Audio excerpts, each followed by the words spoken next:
We're back with some more Final Fantasy 16. Dive. Some Good people luck. need our help under new management. Okay. Rekindling the Flames 2. Think you can help? Other side quest, though. And then we have Blackmist Blues 4. God damn. Okay. Our Blacksmith is always just depressed. He's a very sad man. Heard the bad news then, did you? What bad news? Yeah. About Dravost. Blackthorn's old haunt. With the forge and all that.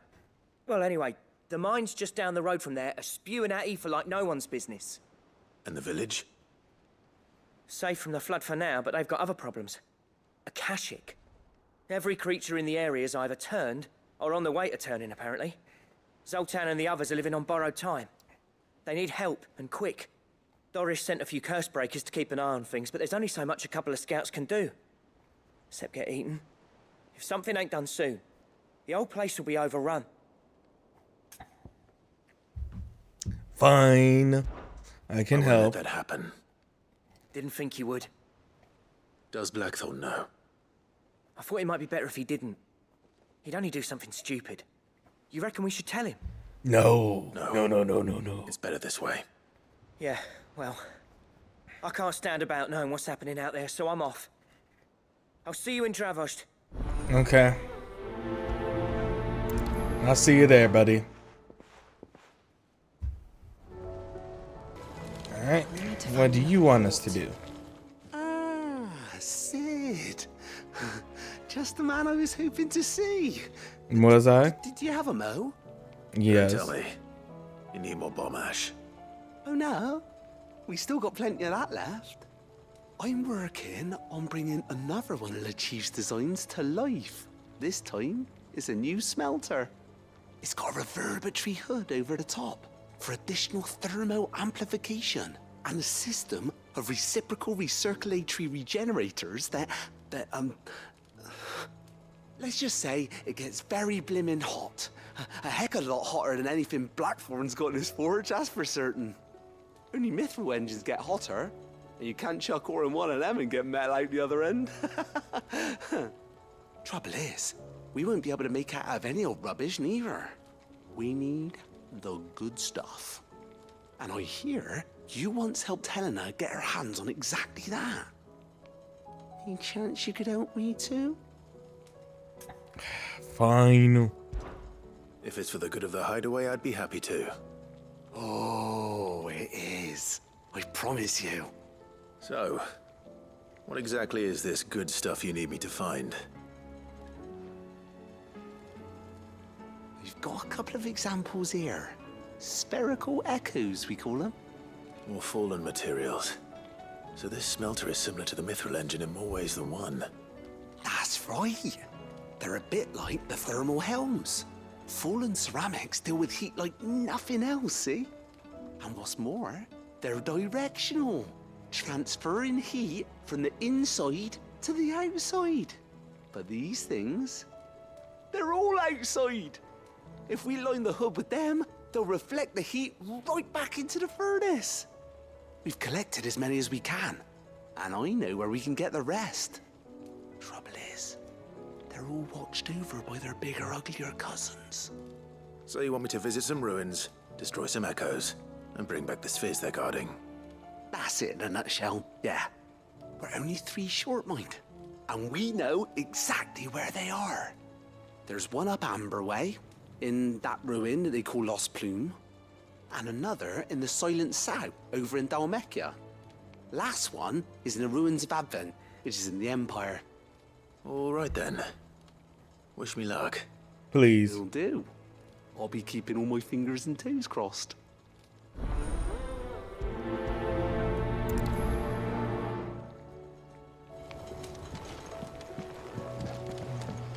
How was she? And the next one over here. He has some dialogue about the Enterprise. The weight of all that shit.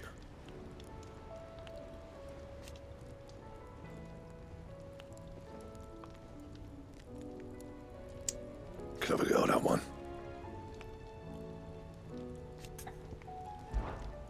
Zangforian, do you? I literally just made the other weapon, and now this one just outranks it. Not bad, if I do say so myself.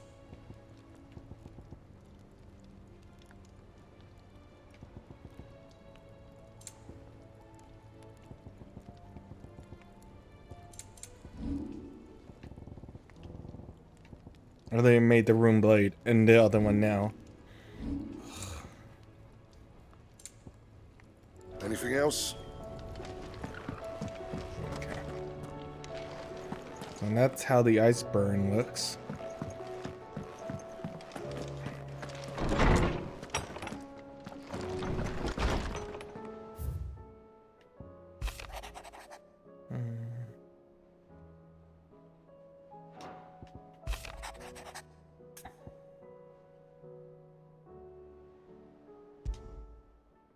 Okay. There's no way of knowing if Doris will confide in me, but I can speak to her at least.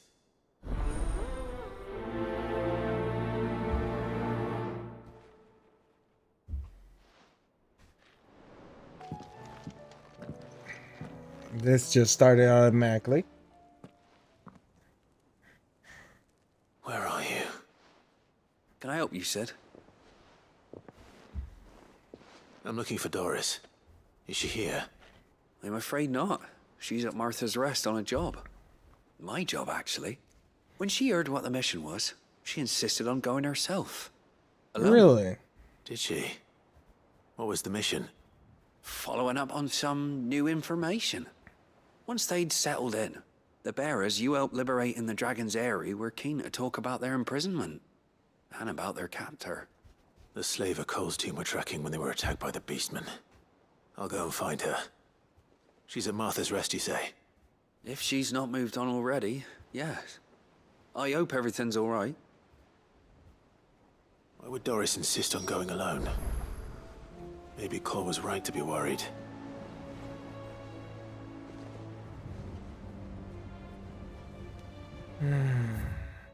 I don't think there's any more hunts.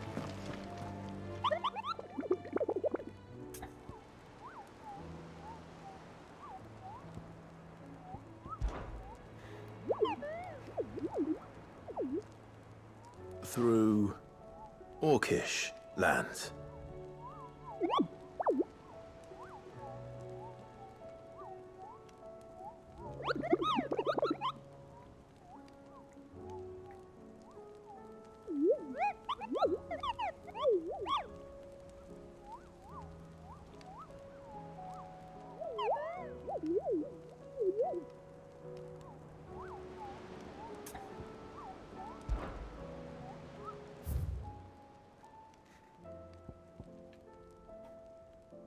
No, didn't think so.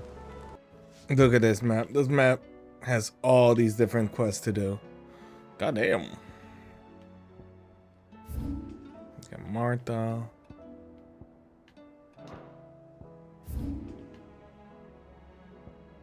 And Weirder Science. Wait, the Sand.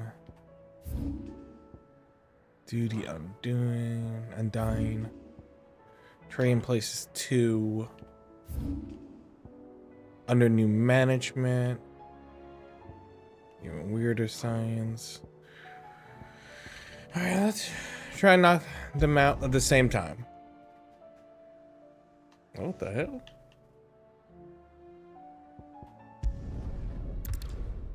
And all of a sudden went to the other side.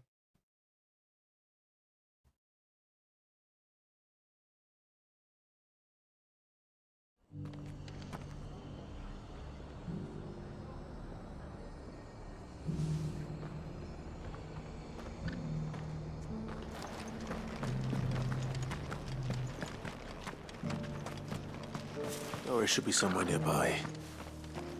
Assuming she's still here.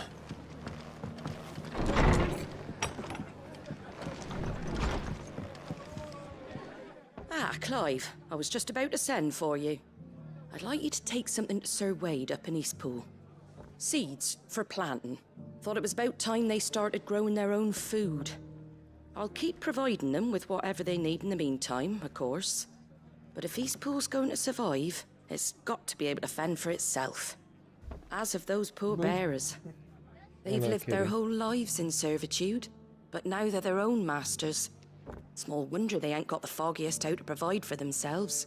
So it's up to us to teach them. And if you're wondering why you, well, the Wagoneers taking supplies up that way have been coming back with more and more reports of Akashic around the village of late. Sir Wade's putting a brave face on it, but I think even he's starting to worry. And if he's likely to share those concerns with anyone, it's you.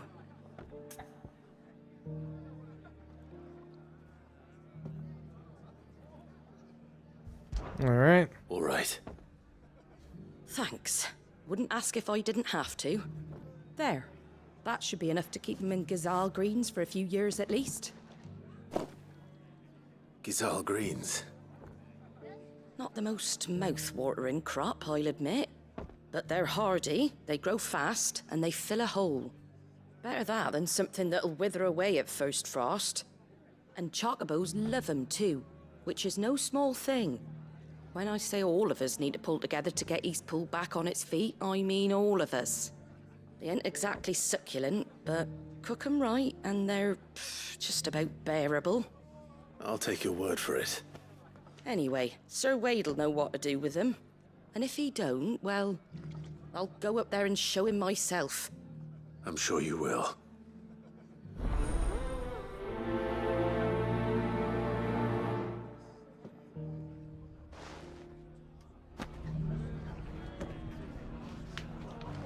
No, before we speak to Sir Wayne, there's so many things we gotta do.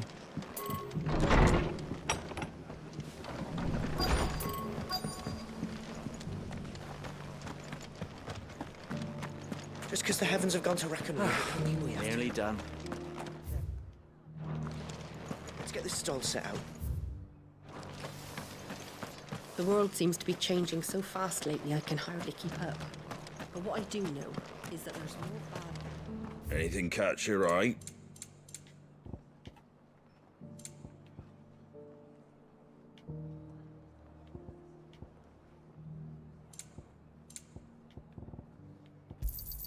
Thanks very much. No problem. There you go. Thanks very much. Fare thee well.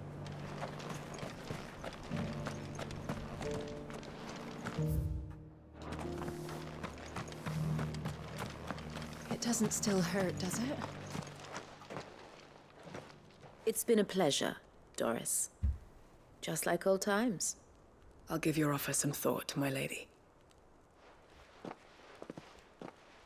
How goes the investigation? Sid, what brings you to Martha's Rest? You. I heard you were out here on your own, tracking our slaver. I trust you're being careful. Of course. And it had to be me. The bearers from the Dragon's Eyrie confirmed a long-held suspicion of mine that the slaver we've been tracking is an old acquaintance. She's no fool. If we'd come in force, she would have spotted us straight away, and then vanished without a trace. That was her just now, wasn't it? So, was it a fruitful reunion? I'd say so. She tried to recruit me. Seems her time in Rosaria is coming to an end. She's abducted bearers from across the region and is looking to smuggle them back into Sambrek. After her brush with those beastmen on the road to Northreach, she hired herself an Imperial escort, which she wants me to join. She's dangerous, Sid, but I think I can stop her. Then I'm going with you. I'll take care of the escort. You can see the bearers to safety. Where are they? The Baum Archers, soon to break camp. You go on ahead. I'll follow once I've sent word back to the hideaway.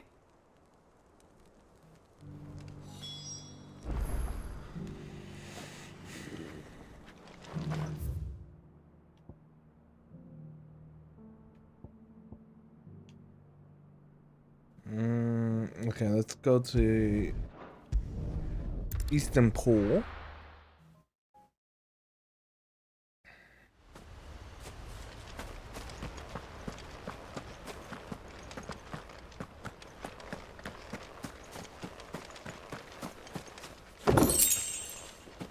I heard the Guardian saying us to grow our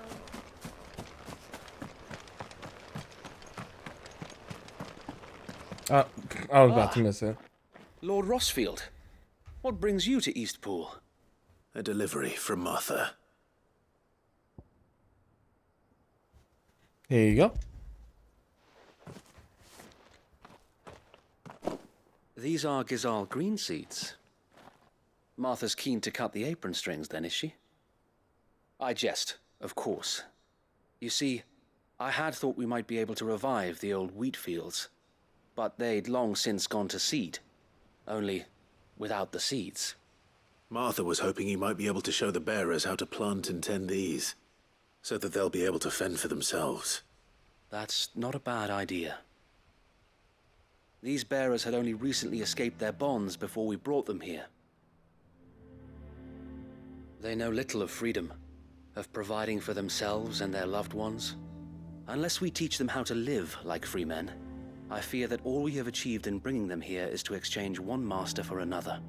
Not that myself and the Guardians have been the best example to them so far, subsisting almost entirely on Martha's charity as we do. It's about time we all started to provide for ourselves, bearers and Guardians alike. Unfortunately, we've been a little too busy of late to focus on much besides bolstering our defenses. There have been alarming reports of... The Horde is closing in. The Horde. They're coming. I am the Horde. Time it all. I thought we'd have more time. Gather the men in the square. Send to the rest for reinforcements. Yes, Sir Wade. The Horde. A Kashek, a veritable legion of them. They've been seen prowling around the northern reaches for a while now. We don't have the numbers to hold back a swarm that size. I had hoped to build a perimeter wall so that myself and the Guardians might be able to defend the village, but... Now you're out of time. Precisely. If reinforcements from the rest arrive before they do, we may just scrape through, but I fear that's rather an enormous if. What if you could call on reinforcements from Eastpool? You mean the bearers? We brought them here so they might live, not die fighting for their lives. So wait. You said you lack men to defend the village. Are the bearers not men? Do they not wish to see Eastpool saved? Though they may not be trained soldiers like your Guardians. What help they are able to offer could still prove the difference between victory and defeat. You're right, my lord. I will appeal to them.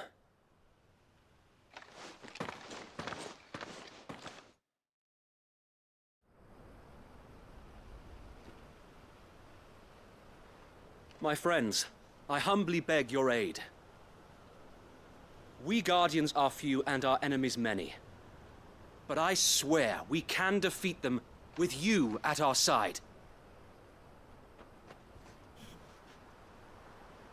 You would send us to the slaughter, to serve as bait for those fiends so that you and your men might be spared. Yes, that'd be nice bait. And to think we trusted you. Say what you will, a home is not worth dying for. But it is worth fighting for. Sir Wade fights to give you lot a chance. Just like I do. Just like Sid does. We all wanted to give you a home where you could be free. And you got one, didn't you? This place, Eastpool. This is your village. Your home. And if you don't fight to protect what's yours, you'll lose it. You know I'm right. This world wants to take everything from you. Everything. Your homes, your freedom, your very lives. So then, are you going to stand by and let that happen to you? Are you going to accept fate like good little Bran did and die, having never stood up for yourselves? Yes. Or will you fight like free with the frying pan. Get some bacon. Bacon, bacon, bacon.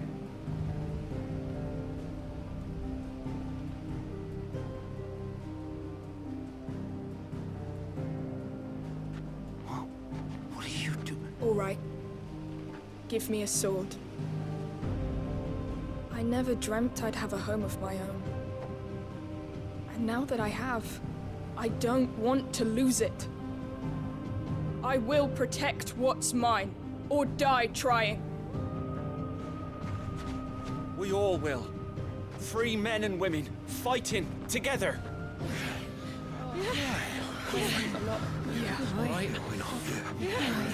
For Eastpool! For Eastpool!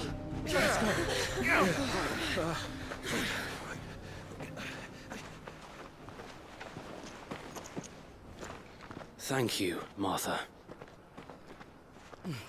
Don't mention it. Just promise me one thing.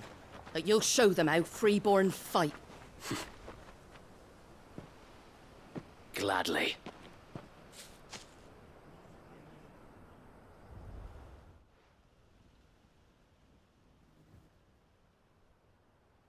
Well, if it was numbers you were lacking, you certainly won't be now. Thanks to you. Me? Oh, I just love the sound of my own voice. Lord Rossfield, my lady, we're ready. So what's the plan of action?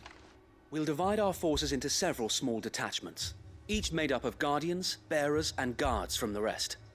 These will position themselves at strategic points around the village. Upon engaging with the Akashic, each detachment will keep the creatures occupied as best they can, steadily retreating all the while. You're going to lure them into the village? I am.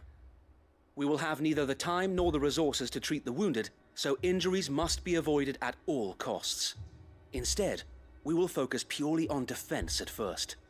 By coordinating our withdrawal through the use of messengers drawn from among the bearers, we will aim to have the swarm converge at a point of our choosing. With luck, that point will be the village square, the perfect place for our most able warriors to surround them and fall upon them, and for you and I to finish them off. A sound plan, but one that'll require a leader with a cool head and strong nerves to coordinate the retreat. I'd say you have both in abundance, Sir Wade, but you'll be needed. Please, leave the last of the fighting to me. Oh yes, to us, the And let you players. have all the glory. Sir Wade, they're here. Then you know what you must do. We work together, everyone playing their part, each shielding the other that no man might fall, that Eastpool might live on. For Rosaria. For Rosaria! Missouri. We've no time to argue, my lord. I'll do as you ask. And I will do as you ask. Suppose we'd better do our bit too then, eh? Yes. Right you are, Martha. Martha.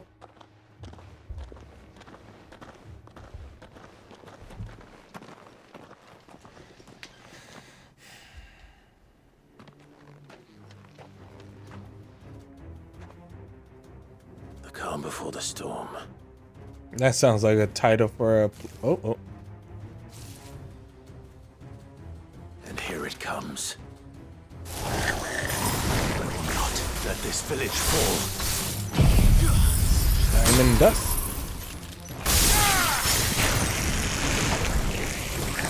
Finished.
Yes.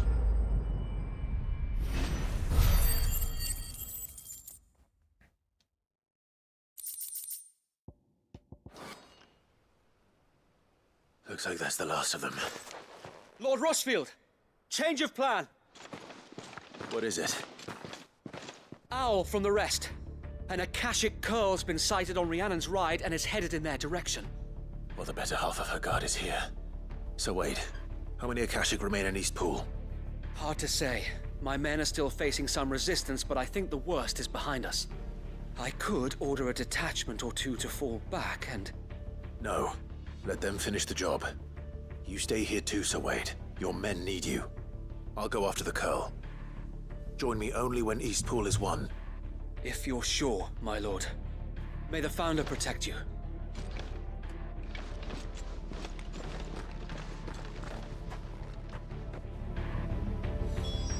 Okay. Made for the horde.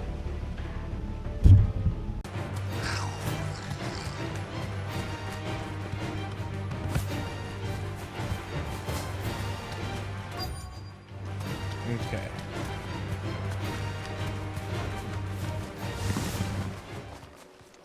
Think this is for weird science, if I'm not mistaken. Hello. No, we can't leave the flame. With me, Torgal. What dog? Oh, you fucking suck.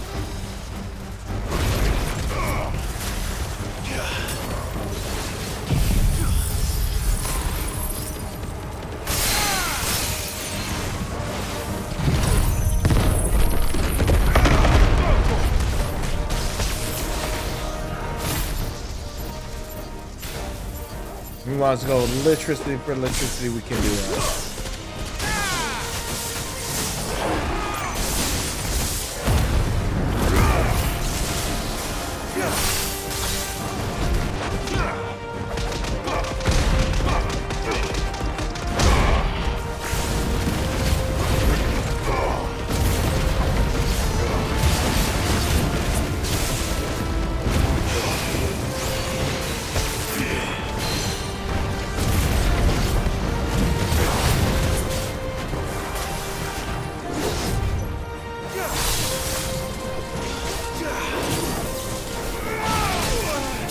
Oh, that did not hold him down for long.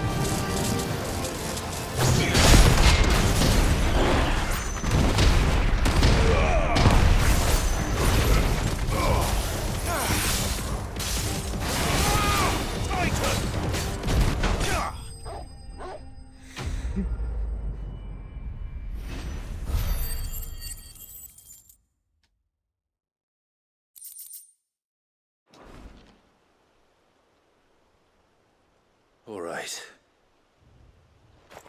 Back to East Pool.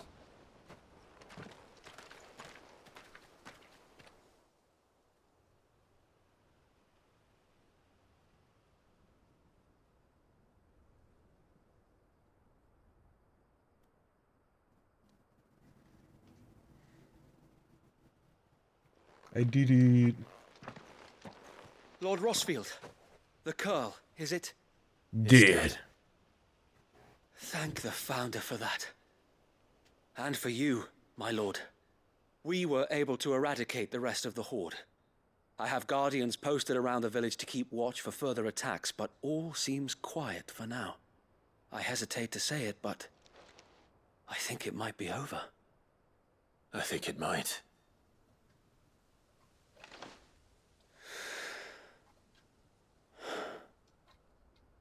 We did it. We saved Eastpool. Thank you, my friends. Thank you. No, Sir Wade. It's us who should be thanking you. You brought us together. Showed us what it means to fight for what you hold dear. We never had nothing to call our own before. No, you can. We didn't know what it meant to protect it, but now we do. We really do. Forgive us, Sir Wade. You and your people saved us, and still we doubted you. But there's no doubt in my mind anymore. We're free men now, so we have to start acting like it. We have to fight to protect what's ours. To protect Eastpool. And we shall. We all shall. Together. This is our home. And if anyone or anything tries to take it away, they'll have us to answer to. Yeah. Come on then. Let's get to work. This village isn't gonna rebuild itself.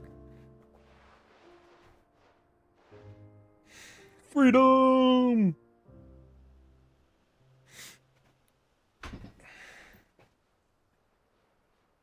They're not slaves anymore. No. They're Rosarians. Your father took pity on the bearer's plight, and I believe if he was still with us today, this is what he would have wanted.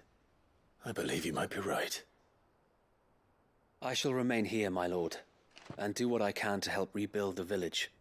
After all, this is my home now too, and I could hardly call myself an Eastpoolian if I didn't pull my weight. I think you'll find it's East Pudlian, Sir Wade.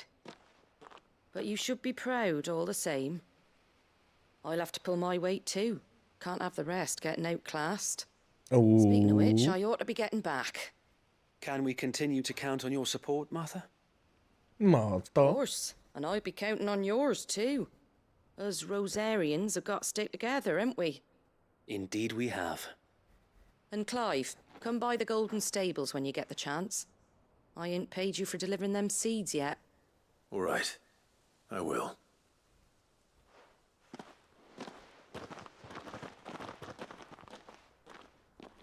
Lord Rossfield, do you remember our very first mission together? Clearing the goblins from the Stillwind Marshes? When I was a little man. How could I forget?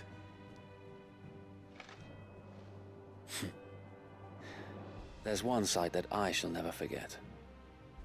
You, facing off against that giant Morble. Not a trace of fear on your face. Since that day, there have been more than a few times when I felt like giving up. When the odds seemed so stacked in the enemy's favor, I thought I may as well just lay down my sword and surrender. But every time, I would think back to the look in your eyes that day and remember what it means to be a shield. Know that whatever trials Eastpool may face, I shall never lose courage. Thanks to you. So Wade, you have always been a true shield. I know that Eastpool, and indeed all of Rosaria, will be safe in your hands. Thank you, my lord. I know the rest of the world will be safe in yours. I'll do my best. Thank you again for all you've done for me and mine, my lord. You may rest. Time to get my ward. Bye, Wade. I need to make some money.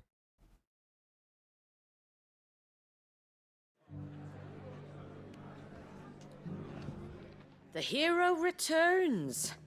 It's lucky you came by when you did, eh? Not only did my seeds get delivered, but you went and saved Eastpool and all. I just did what I could. And it's only right that you get rewarded for it. Take it before I change my mind. Thank you, Martha. So, Eastpool's finally back on its feet again. And a home to free bearers.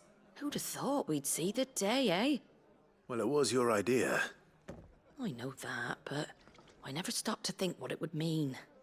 Bearers in charge of themselves, thinking for themselves, working for themselves. Like your hideaway, but not even hidden away. Though I suppose the rest ain't much different nowadays. You know, bearers living free like that reminds me of when I first met Sid. Loath as I am to recall that particular day. I take it you didn't always see eye to eye. What happened? Well, if you really want to know, I started doing what I do long before I met Sid. In fact, that's how I met him. Or at least how he came to meet me. He showed up at the stables one day, asking questions about who'd been buying up bearers. Founder knows what he thought I was doing with them. Running a hunt, poking around in their innards. Something awful, anyway. Me, I thought he was a new constable. Thought the game was up. But somehow we both managed to work out what each other was about. And before I knew it, the cheeky arse was rattling on at me about how I was doing it all wrong. After all my hard work. Told me I was giving them relief, but not freedom. That my bears were still dying as slaves. Got right under my skin, it did. Told him if he didn't like it, he could bugger off and report me to the garrison. And do you know what he did? He smiled, and then he laughed. And then I did the same. We made a pact that day, that whenever one of us was in need, the other would always be there for him. And you were? Well, we both wanted the same thing. To make life better for bearers. Just like your dad. Do you know I was born right around the time Elwyn became Archduke? Growing up, I saw how he tried to change things. He certainly didn't lack for ambition, that one. Indeed. But the loftier one's ambitions, the harder they are to achieve. Which is why those of us who follow in their footsteps need to finish what people like Sid and my father started. Suppose you're right, aye. And if we don't manage it, there's always them who come after us. Good thing we've got a few half-decent sorts waiting in the wings, eh? It's almost enough to give you a little bit of hope. Just a little. Anyway, enough nattering. Better get back to work. Let's see about making everyone some dinner, shall we? The least the folks who saved Eastpool deserve is a hot meal. And you and me ain't gonna save the world on an empty stomach neither. That sounds like a wonderful idea.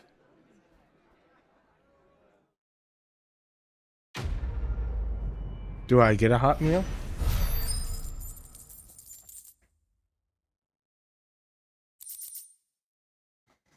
Martha's rest board. Rest sign-in board. You know what? Words. Okay.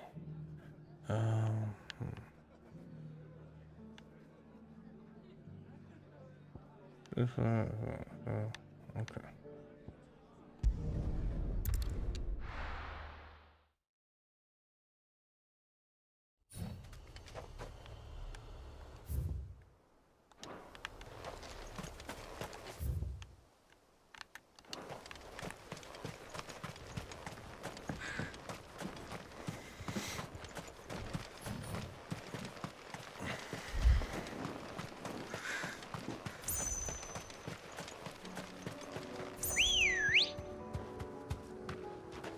Let's go. Faster!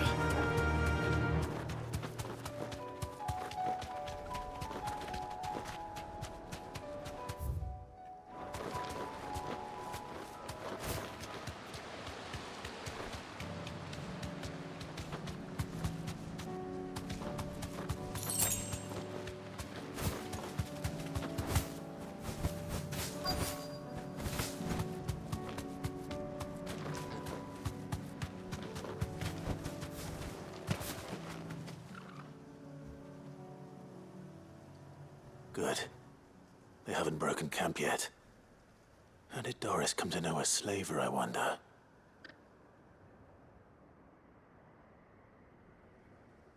We've waited long enough. She's not coming. Ready the bearers. We're leaving. Back to civilization, is it, Mom? With all haste, lest any of you lackwits start talking like these feckless bumpkins. I presume your men are ready. We've suffered too many delays as it is. Any more, and I'll be docking your pay. Yes, Mom. Oh, but before you go, it appears we have company. Kill him. Did he say mom or ma'am? You're welcome to try.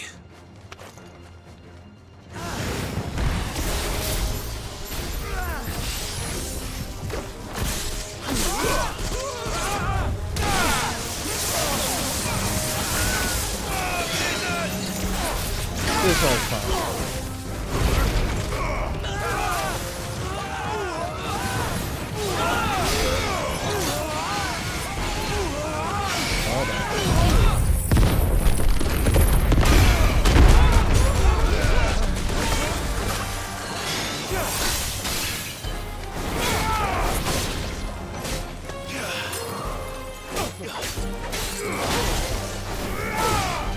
Stay down.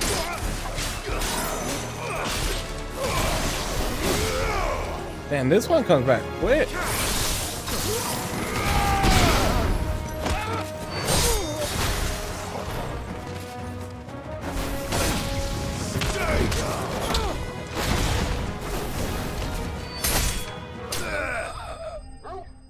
I wasn't sure there would be reinforcements.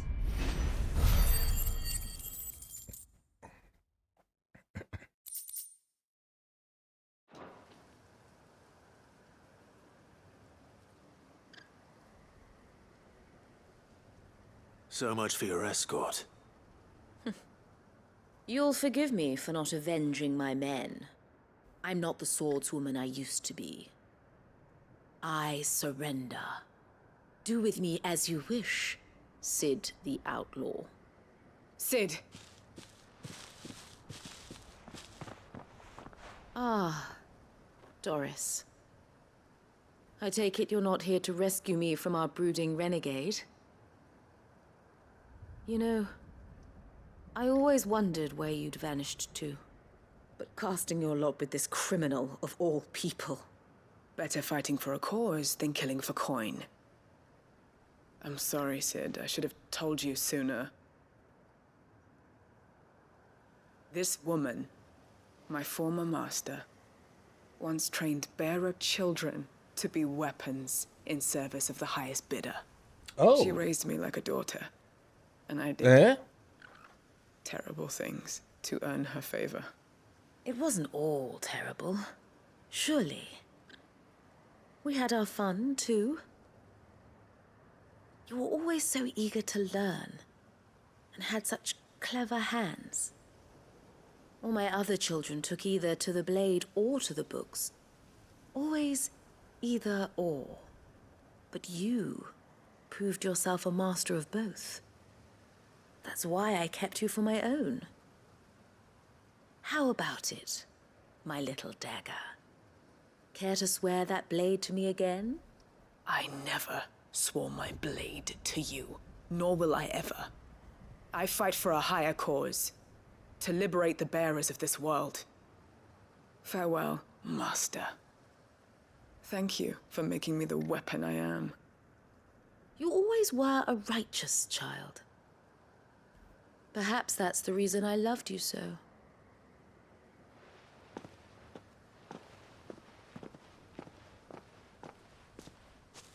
What do you want to do with her?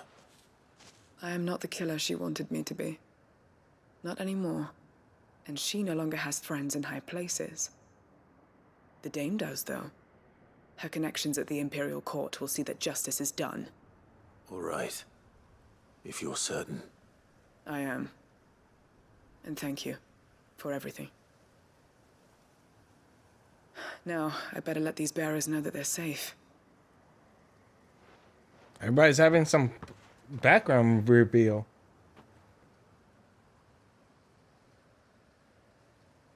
And I should head back to the hideaway and put Cole's mind at ease.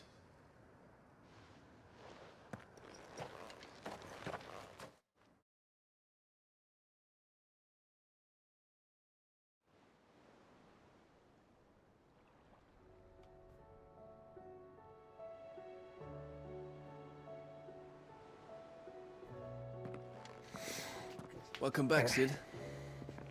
Doris's message just arrived. I hear you saved more bearers from being smuggled across the border. Yes. With any luck, they'll be joining us in the hideaway shortly. Oh, and your letter. You don't need to worry about Doris anymore. I'd been hoping as much. She mentioned one or two things in her report. So the slaver we'd been chasing all these months was her former master. Wish I'd known. Was She's that been the arrested, son by or the way, something in the over in background? Sunbreak. Went quietly, or so we're told. And she won't be getting off lightly. The Empire may have no love for bearers, but it's none too fond of black market traders either. Can't have been easy for Doris. I'm sure it wasn't. But don't worry. She'll be all right. I hope so. Suppose you should know, eh? You had quite the past yourself before you came here, or so I understand. Anyway, thanks again, Sid. The Cursebreakers would be lost without Doris. And You, of course. Keep up the good work, Cole.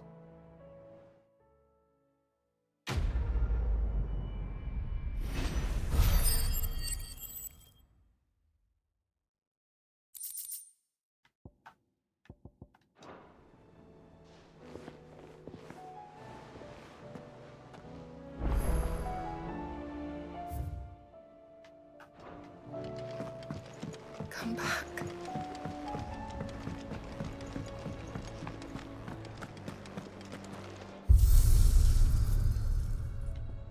This still doesn't show me what this is.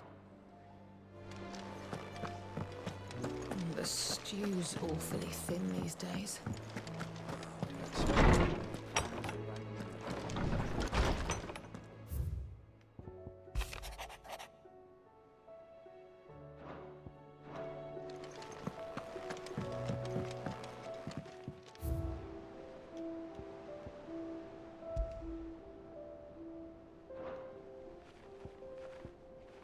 There's 1, 2, 3, 4, 5, 6, 7, 8, 9, 10, 11, 12, 13 more Merbias are missing. Interesting.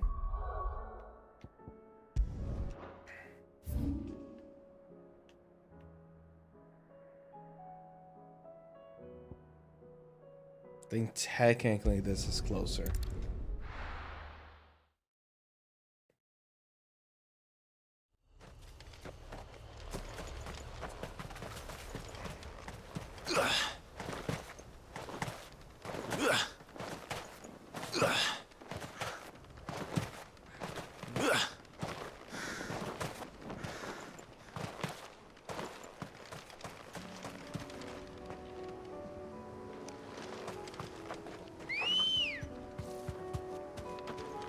Ready, go?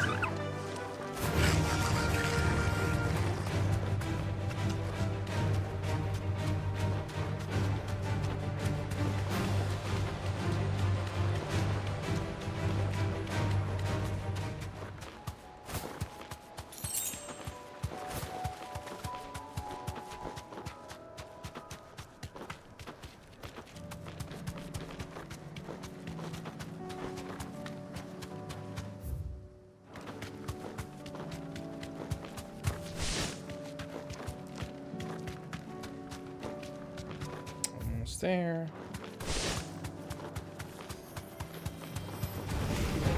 Nope, excuse me.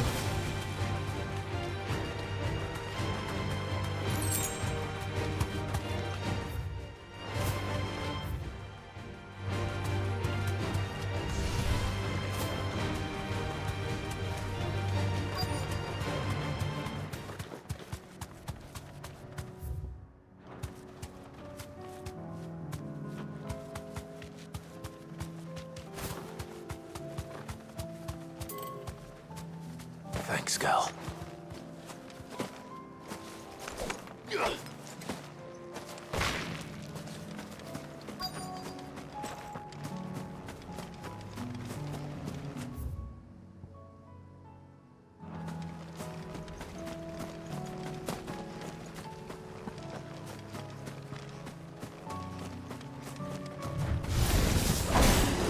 Okay, these ones first.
is it. Right then. Just two more to find.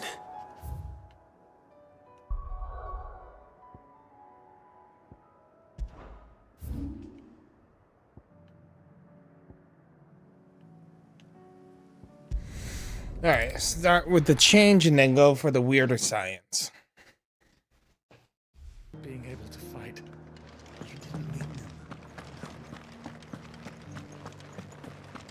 Hello. Oh, Clive. What am I to do? My wards and I may soon be without a home. What's happened? The High Cardinal has descended from his lofty throne and taken up residence here in Northreach. The High Cardinal? Leader of the Council of Elders, second only to his Radiance at the head of the Imperial government. Not that any of those things still exist. Now he goes by his noble title, the Duke of Oriflamme. Oh. And what does he want with Northreach? He wants to transform it into a military stronghold, a foundation upon which to build a new Sambrec. He's already secured the support of the various army remnants, with promises that they shall be afforded the respect they deserve in his empire. One built on the confiscated property of the people. Oh, of course. He would rob Take the advantage populace of to pay people. for it. Believe me, I have used every means of persuasion to discourage him from this folly. But for whatever reason, he will not listen to me. Because you're a What woman. does Captain Philippe make of this? When the town was under attack, it was him the soldiers rallied around. Couldn't he use that influence again? How? By speaking out against one of the most powerful men in Sambrec. Oh, time for assassination. Whose stated aim is to revive the empire Philippe's comrades swore to serve, and to improve the soldiers' lot within it. The captain can offer them a regular supply of gruel, and an occasional trip to the Vale to help them forget the terrors they face each day. The Duke offers them a vision of strength and safety. No. Any attempt to incite mutiny would cost Philippe the support of his men, if it did not cost him his life. But given the mood around town, mutiny may yet be unavoidable. The people have little appetite for further deprivation, least of all when it serves only to elevate others. And who could blame them? Clive, would you appeal to the Duke on my behalf? For your services to Northreach, you have the respect of the soldiers, and they will take you to his eminence if you ask them. And unlike Philippe, no bonds of loyalty prevent you from speaking your mind to the man. Well, will you try? You could hardly fare any worse than I did. We could try. I'll see what I can do. Thank you, Clive. Tell me then, where will I find this Duke of Oriflamme? In the garrison? Overseeing the troops, yes. All right. Wish me luck.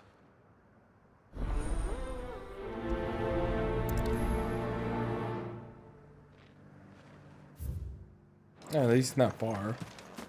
I may have met this Duke before, at the Remembrance Ceremony. Let's hope I didn't make a strong impression.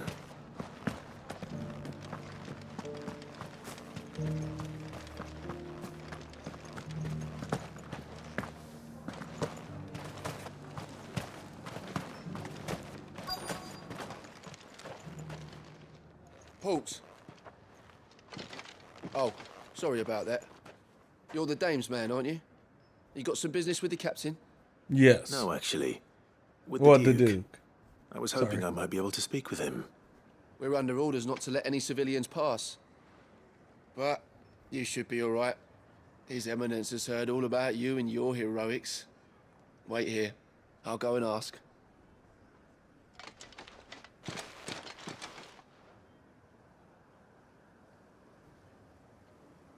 So, you are the sellsword who lent his aid to the garrison. The Empire owes you a debt, and I shall see it repaid. But tell me, is it wealth that you seek, or favor? Neither, Your Eminence. I thought only to inquire about your plan to turn Northreach into a stronghold. Ah, I see. You are worried the expanded garrison will render your services redundant. Yet you needn't be.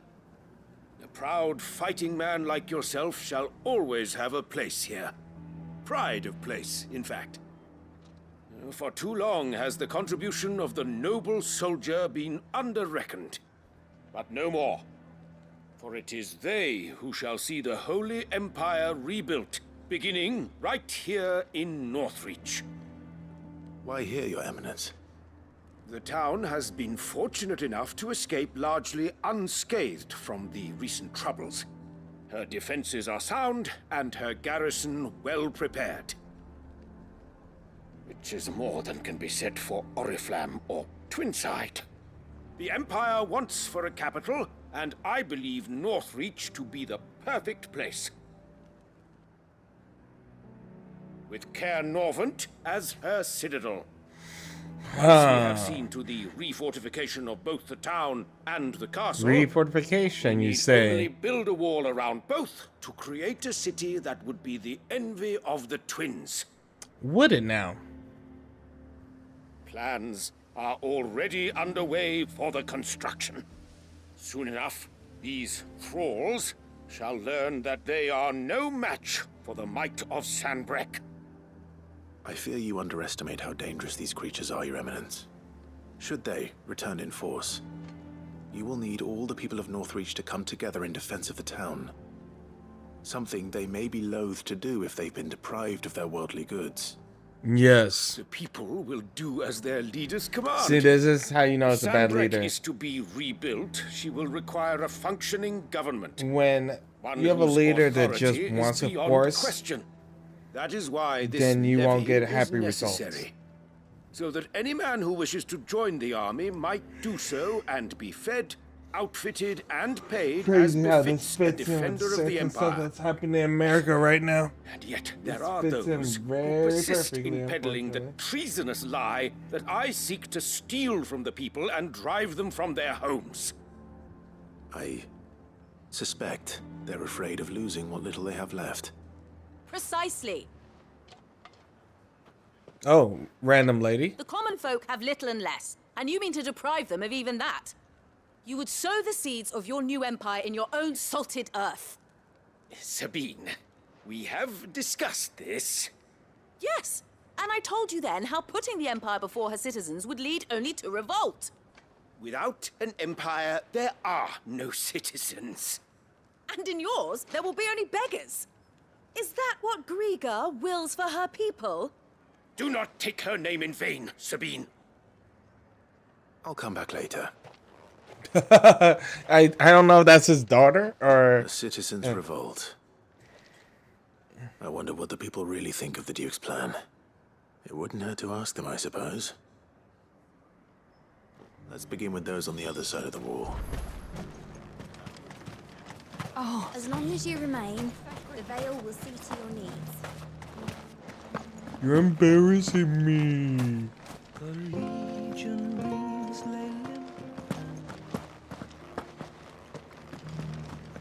You needn't fret. The creatures. There were ghosts at the gates not days ago. All right there. What is it you're after, sir? Just your opinion, actually. I wondered what you thought of the Duke of Oriflamme. Oh, him. Not much. None of us traders do. It's thanks to nobles like him that we had to set up shop this side of the wall in the first place. Couldn't have the rabble getting any closer to the holy capital, could they? And now he's trying to drive us out completely, threatening to take everything we got from us if we don't clear off. If the dame said she wanted him run out of town, I'd be straight through that checkpoint, tar bucket in hand.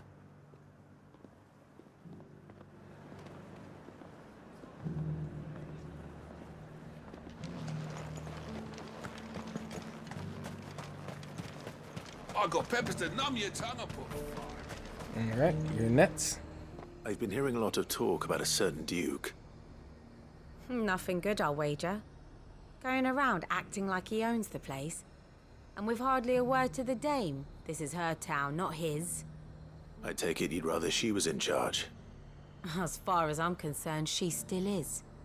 Just need his eminence to sod off back to Oriflamme.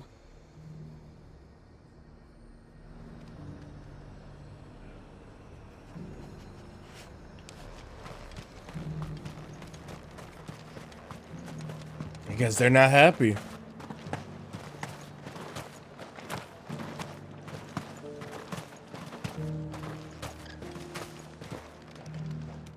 A question, if you don't mind. What do you think of the Duke of Oriflamme? Don't get me started. You build a life for yourself somewhere, only for some noble to turn up and tell you got to hand it all over to him. If he thinks his name and his chains give him the right to empty our purses, he's in for a rude awakening. We'll do whatever it takes to keep what's ours. Whatever it takes. Well, the people seem united enough. What about the soldiers?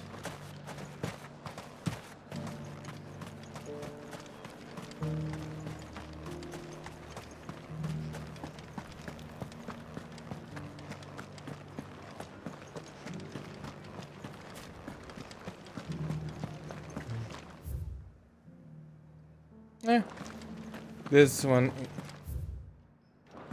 This way would be closer.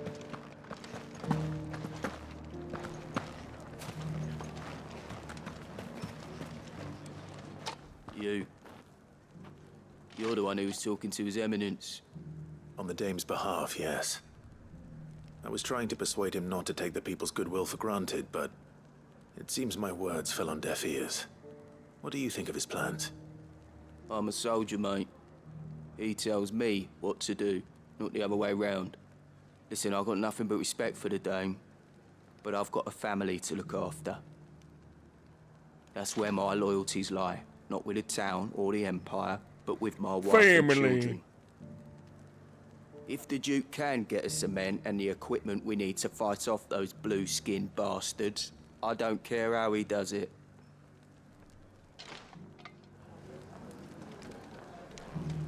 I left everything. As long as you remain, the Veil will see to your needs.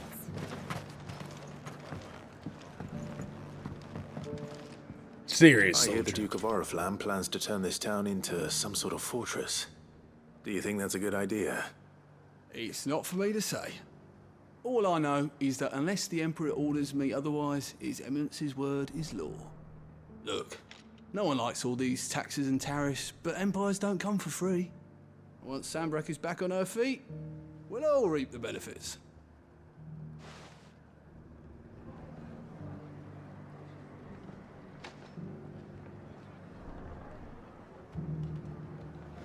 Okay, soldiers don't have much thoughts.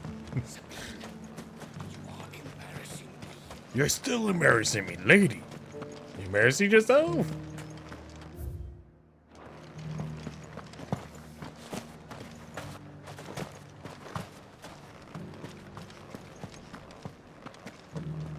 Town person. Excuse me, do you have a moment? I wondered if you'd mind sharing your thoughts on the Duke of Oriflamme. Well, he's made a lot of enemies coming in the way he did. But I mean, look around us. You can see the state the realm's in. The traders might not like having the screws put on them, but if they volunteered a few more of their hard-earned gil before things got bad, maybe they wouldn't have to. I think the Duke's got a point when he says rebuilding the Empire's the best way of making sure we're all protected. And if that means people who don't know one end of a sword from another have to make way for those who do, well, that's just how it goes. Let's see what Philippe makes of all this. Philippe! Philippe! What do you make of this, Philippe?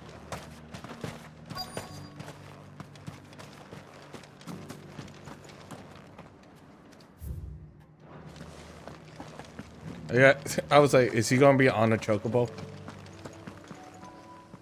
Captain, do you have a moment? For you?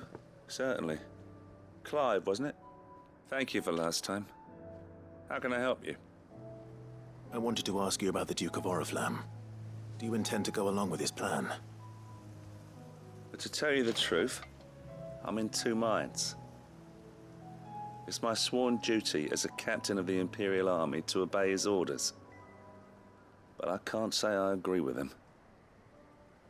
Philippe, I remember you saying that you became a soldier to protect the people you loved. The Dame included. That's right, I did. Well, she doesn't agree with the Duke's orders either. She thinks they could tear Northreach apart.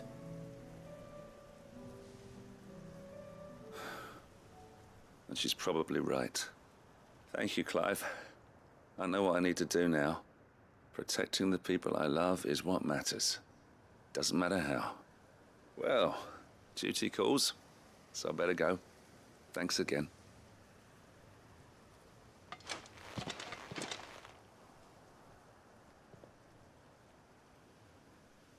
It seems Philippe wants to do the right thing at least. I expect Isabel will be pleased to hear that, if nothing else. I'm assuming there's probably like a part 2 later on with the Duke. Or maybe this will show us what's going to happen with the Duke. Ah, Clive. How did you fare? Were you able to speak with the Duke?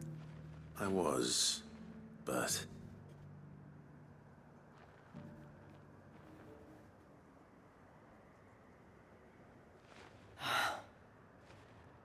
So Northreach is to be a fortress after all.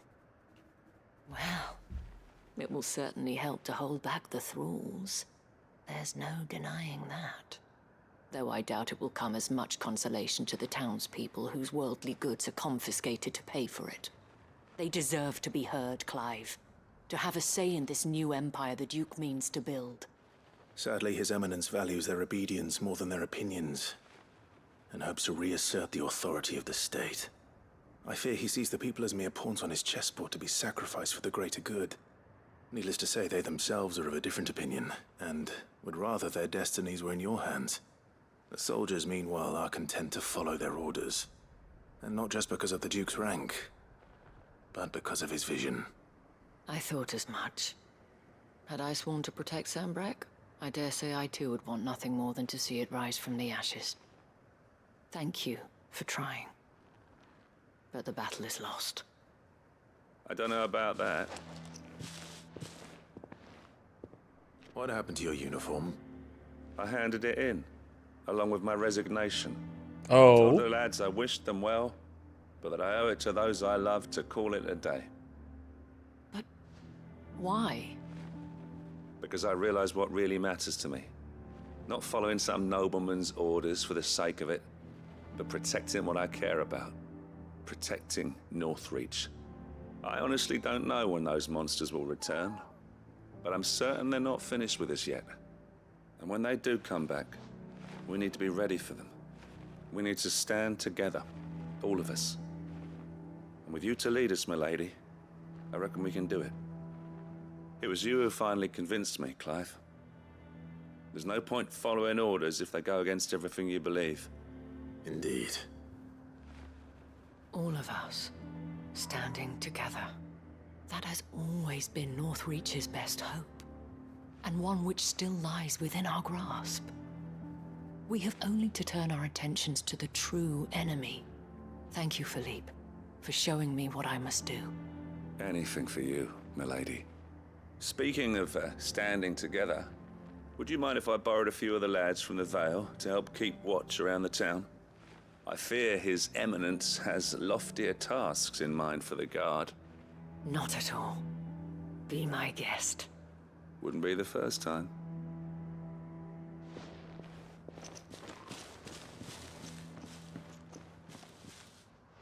There may be hope for Northreach yet.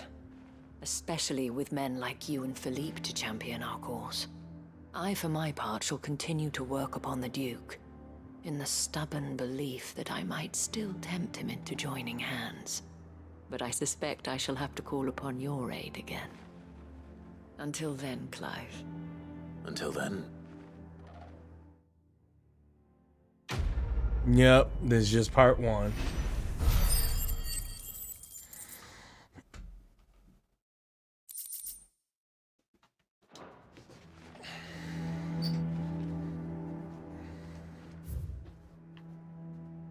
Okay.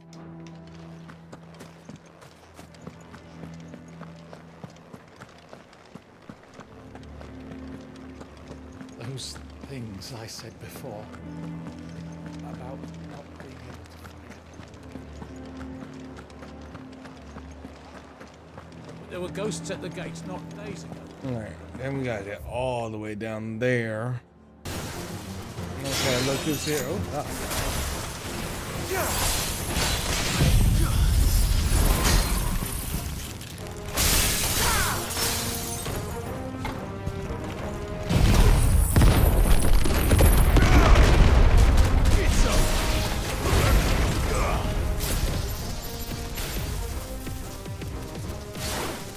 too far.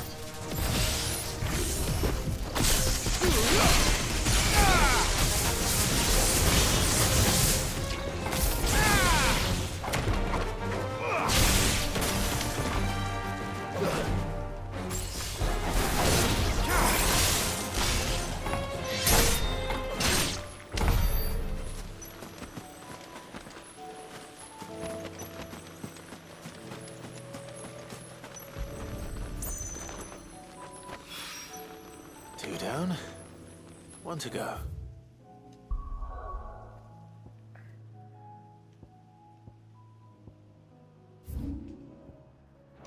Trading places. Duty. Blacksmith.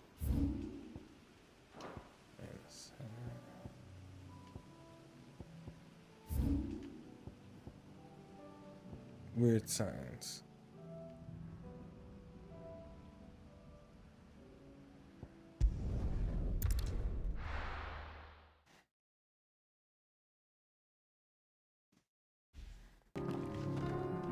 Definitely gonna have to fight all these.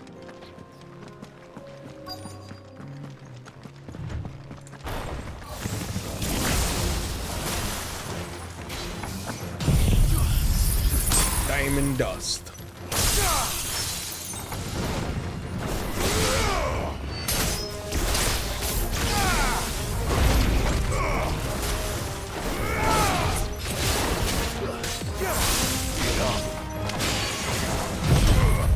Oh, I did backwards.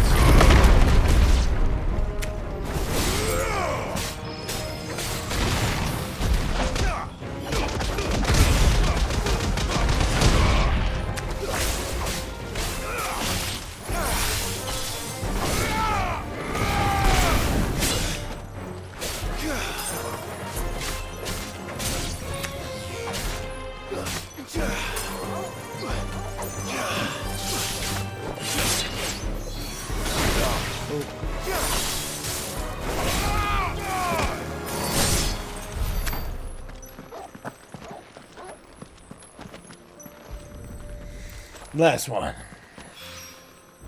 That's all of them. No one can uncross his toes now.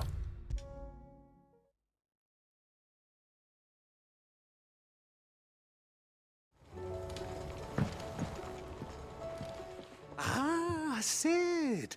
Wasn't expecting you back so soon. So, is it good news or bad? There you go. Good, thankfully. Here.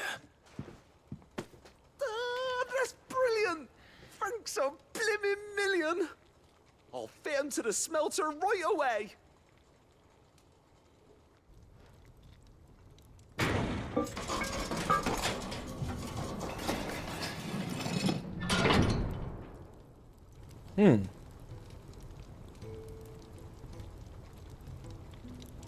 May I present to you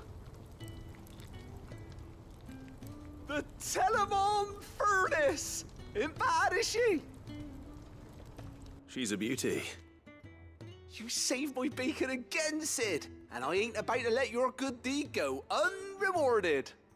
It's fine, really.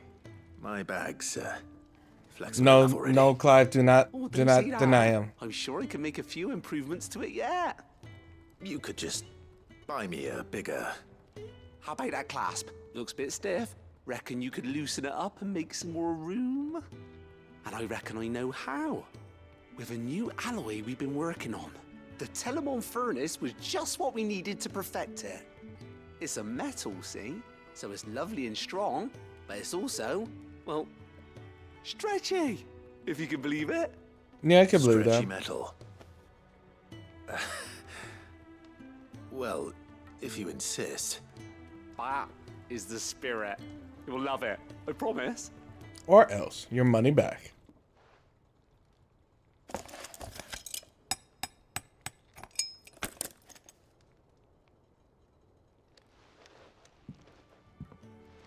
So, what do you reckon?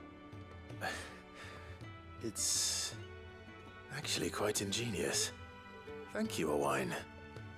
Shh, don't mention it. You earned it.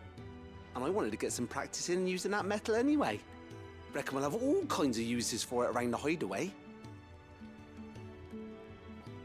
Can't think of any right now, but that's our job, innit? Dreaming up new ways to make life easier around here. Maybe even out there, too. One day, the whole world's gonna know about the inventions you've helped us put together. That bag of yours will be the first of many. You mark my words. They'll hardly believe their eyes, I'm sure.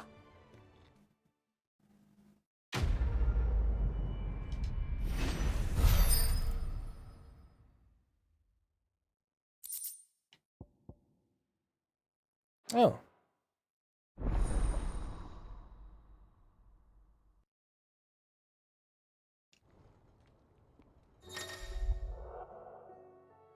Damn.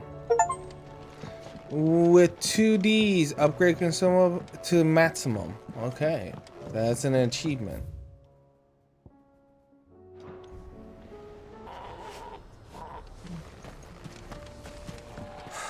So Dravost is still standing. For now, at least. Hello. I have some things for sale.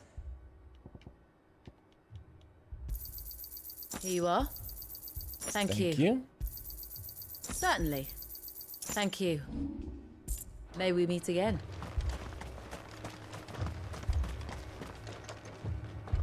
Clive! You're here! And the Akashic? Mostly off to the north still. But I spoke to Doris's scouts and it turns out things are worse than I thought. There's swarms of them out there.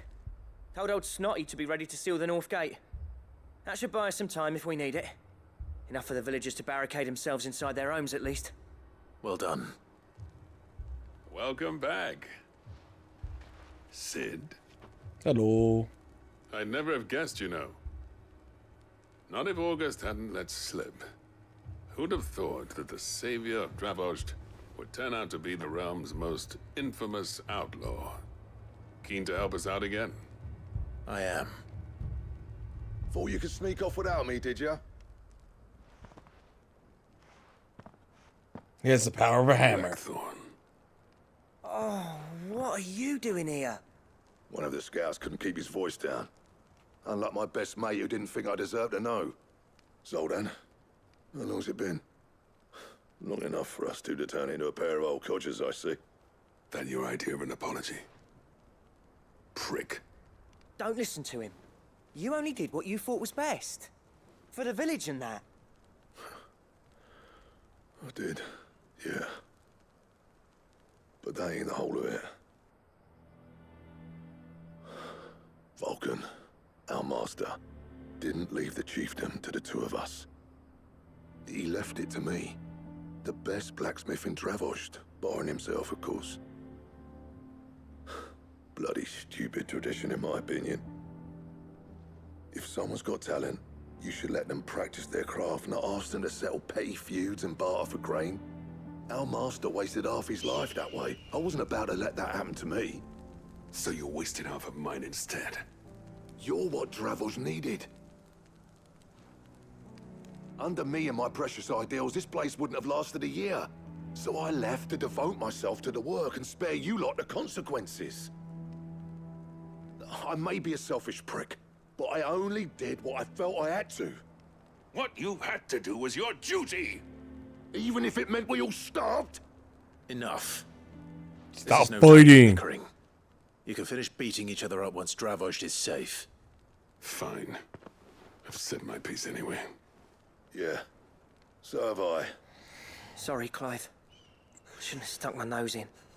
Short enough on time as it is. It's alright. Give us a mo, would you? I need to get my head straight before any of them Akashic try to bite it off.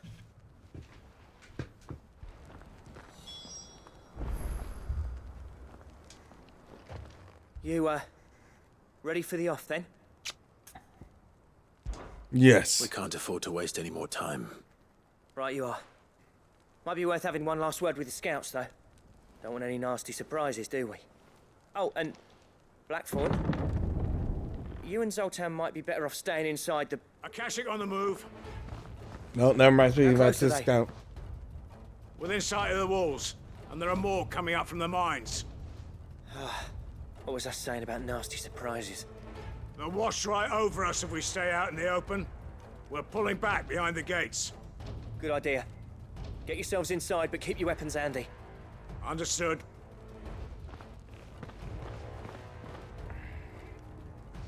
I'm prepared to fight if I have to. Well, let's hope you don't. Yeah. That's our job. We don't want to Once need the the scouts are blacksmith inside, fighting. order your men to barricade the gates. No heroic last stands, you hear me? No fighting at all if you can help it. August's right. I've seen what Akashic beasts can do to armor. The people here are tough and willing, but they ain't equipped to face what's coming. I'm going out But there. we are. Start work on the gate as soon as I've left. I'll give you as much time as I can. And if they kill you? You Oh, they won't. evacuate. But it won't come to that. I promise. You'd better be right. Take good care of Dravoj till I get back. Leave it to me. And give those things what for, yeah? Yeah.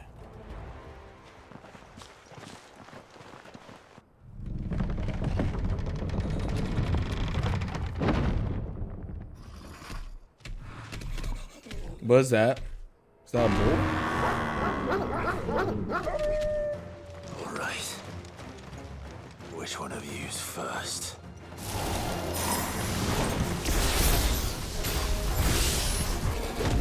Big horn.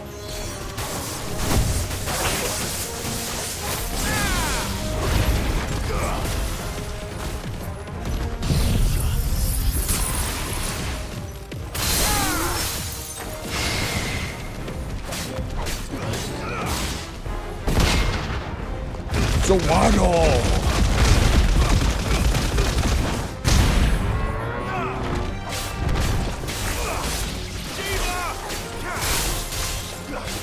This one.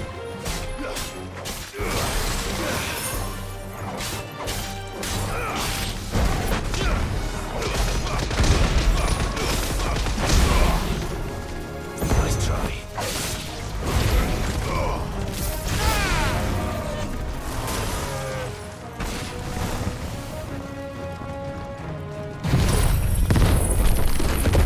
Then Fury.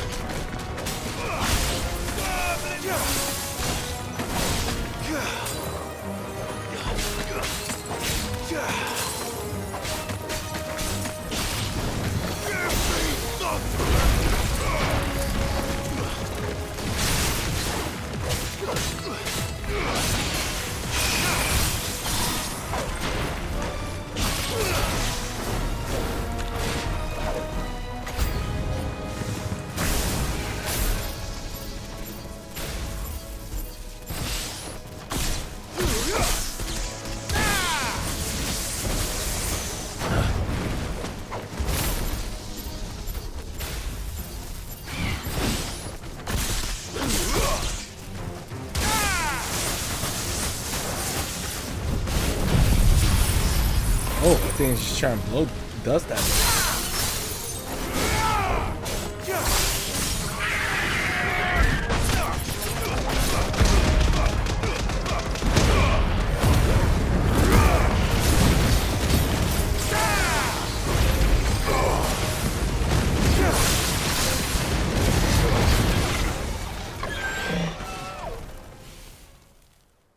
I think I'm out to its health though.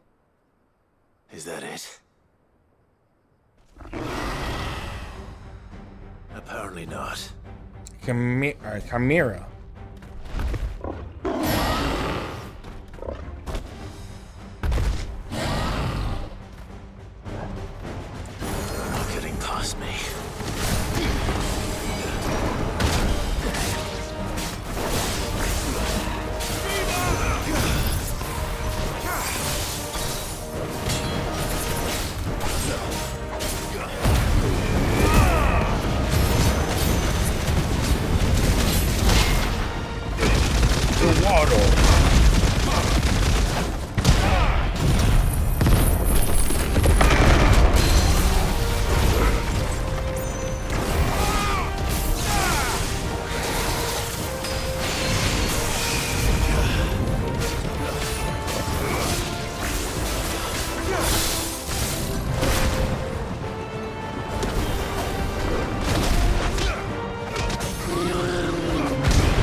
bravado.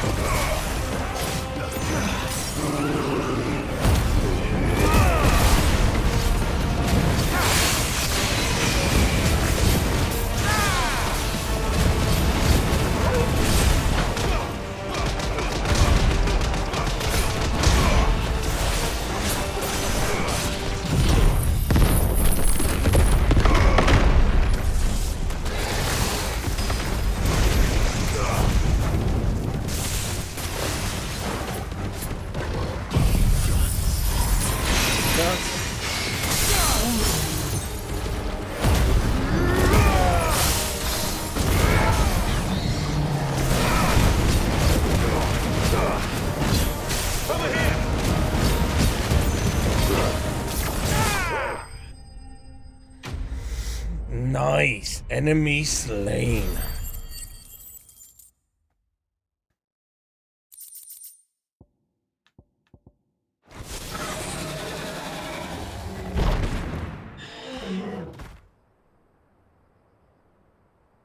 Now, the question is, did I miss any?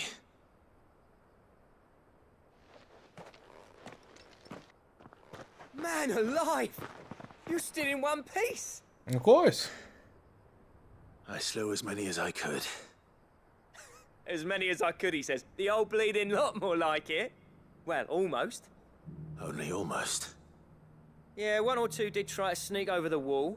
But we got the bastards, don't you worry. Good. Though you do know, more will come in time. In time, yeah. But we can think about them later. Let's get you back inside.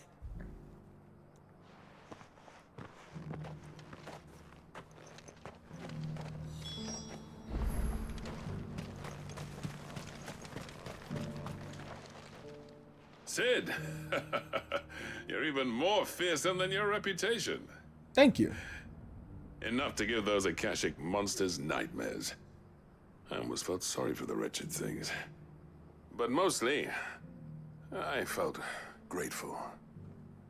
Dravoged won't forget what you did today. I'm afraid I've only delayed the inevitable. There's no getting rid of that ether flood. Meaning that any living thing which stumbles into those mines will end up clawing at your walls again. And that's if the flood don't spread. If it does, well, I hate to say it, but the village's days are numbered. That may be, but we're staying just the same. With ether floods springing up all over, it's no less safe than anywhere, and more importantly, it's our home. We'll fortify the gates to the north, and I'll see that they're guarded day and night. All right. Then we'll give you a hand shoring up those defenses. As for you, Blackthorn, that's twice you've turned up when Dravos needed you. So, thanks. I shouldn't have stayed away so long. And I shouldn't have left without talking it over with you first. Too bloody right you shouldn't. Though I doubt I'd have listened. I always envied you. Are they talking it out? For me, it was anything but. You leaving gave me the perfect excuse to hate you. And from that day on, I never once stopped to wonder what it would have been like if you'd stayed. But what you said earlier, it was true. You'd have been the death of this place. Finally, something we can agree on. I hope you see the sense of it eventually. You kept this place alive. Alive, perhaps. Wealthy even, but Dravoj isn't what it once was. Our work used to be the pride of Dalmekia. Now, we churn out the same rubbish day after day because it's easy and turns a profit. It's not about the craft anymore. I wouldn't send my sons to war wearing the shit most of our smiths are making. I've kept working, honing my skills, trying to lead by example, but no one sees the point. The average castle apprentice has as much passion for the craft as our current lot. Come back to us, Blackthorn. Remind Dravosht what a true master blacksmith looks like. I'll even man those bellows of yours if it means we can work at the same forge again. That's a kind offer. Kinder than I deserve. And I wish I could accept, but I'm needed elsewhere. There's people who trust their lives to my steel, and I daren't let them down. Fair enough. But that doesn't mean I couldn't visit from time to time. Let's see if we can't rekindle this town's passion for the craft, shall we? I'd like that. Just be sure to tell Snotty to let me in the next time I come calling, yeah? Knowing him, he'd let you in anyway. Blackthorn. The Master Smith turned outlaw, back in my good graces. I never thought I'd see the day.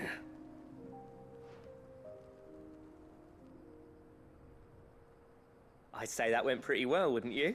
Yeah, Even pretty better well. than I'd hoped. Sid, I've got something for you. Oh.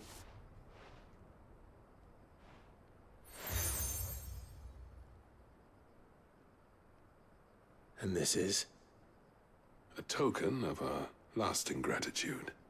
But I'm of a mind to make you a far grander gift. Designs for a certain sword have been passed down from chief to chief for generations. Now hold on, Zoltan. There's a reason no one's made that blade in centuries. There's not been a craftsman equal to the task. I'll admit your cinders make impressive steel, and I've learned to own an edge Odin will be proud of. But the engravings on that thing are enough to make a jeweler cry. And they're not just for show, either. Have you forgotten what brought you back to Dravozd in the first place? A certain ring? I knew I'd never surpass you with a hammer and tongs. So I turned my hand to a different kind of metalwork.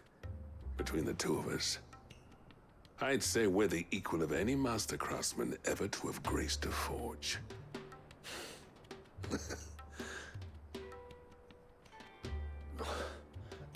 You know what? I think you might be right. Clive, you wouldn't mind if Zoltan came back to the hideaway, would you? He's more than welcome. As long as he can keep our secret. Right. Zoltan, get your tools. We've got a legend to forge. Yeah. They become best friends.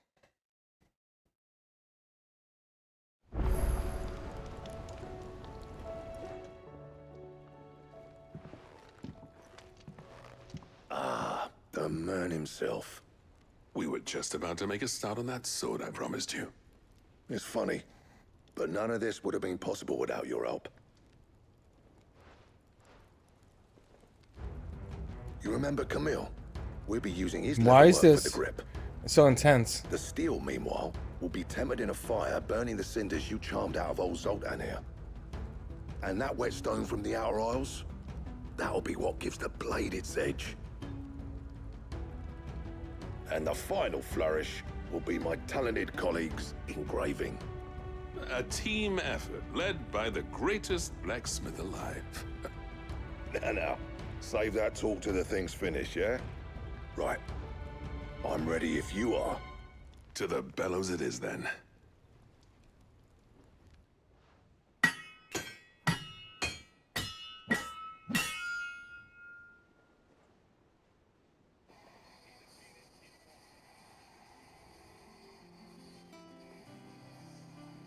Well, bugger me.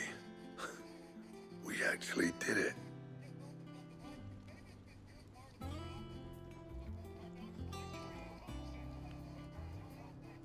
The sword to end all swords. Ragnarok. It's quite something. I trust. Do I actually get that weapon? Or do I have to make craft it? Both of you. And is it stronger than my current weapon? Does this make you pair the greatest craftsman alive, then? This? Nah. This was just following the footsteps of the greats of old. It'll take more than that to earn us our place in history. But we're up for the challenge. Here. A list of materials.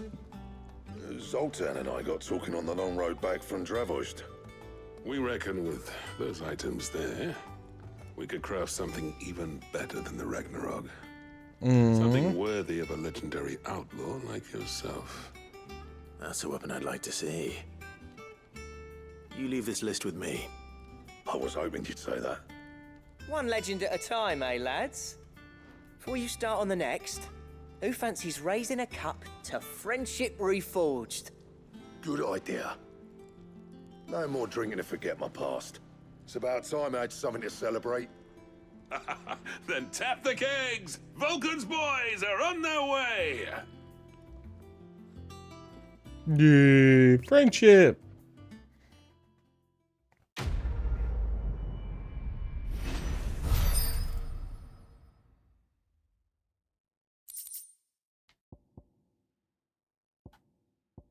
Oh, I do actually have Ragnarok.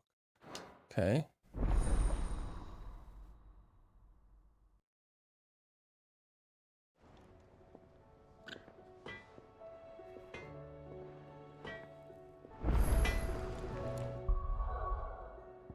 Oh, yeah.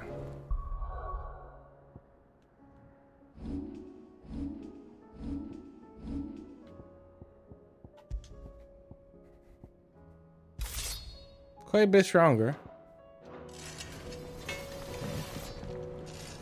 What do I owe the honor?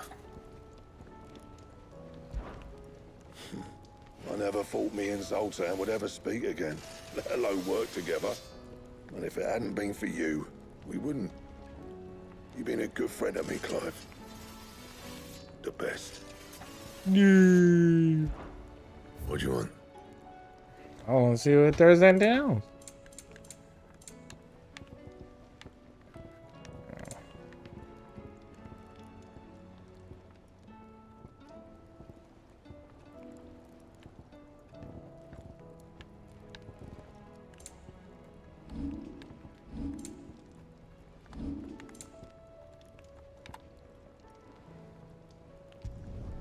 You can thank me later. Yeah, that should do you. And? Okay. This. Oh, somebody wrote to me. Thin these days. What do you expect?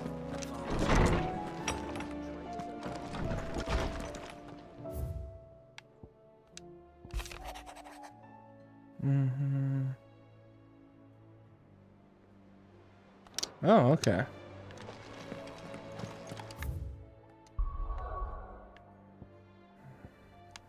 And those three are nets. Take that, you naughty thief! Thief. Clive! To what do I owe the pleasure? You had an I just icon wanted above your to see head. how the town's been faring since you brought everyone together. Since we brought everyone together, all is absolutely wonderful. Conrad and Natalie's hands remain safely away from each other's throats and firmly at the helm. Our stores are full, and the bandits still too disorganized to raid them. Just as the good Lady Jane and Lord Underhill intended. Are you a lord? Lubor's going to be one too. They're going to make him the Lord of Dalamil, because of how he stopped all the grown-ups from fighting. It's the mayor of Dalamil, dear child, and the vote hasn't taken place just yet. But if the people wish me to lead them, I shall. And my first act will be to build a school so that menaces like you two learn not to interrupt your elders. Speaking of menaces, there may be a rather worrying one just over the horizon. May there indeed. I'm afraid the example Conrad and Natalie set in putting aside their differences and presenting a united front might have caught the bandits' attention. And they might have elected to take a similar approach. They have formed what one could call a League of Outlaws. And they grow more organized by the day. The League of... What kind of fucking name are we going with How many that? of them there are? Alright. Won't we, Lubor?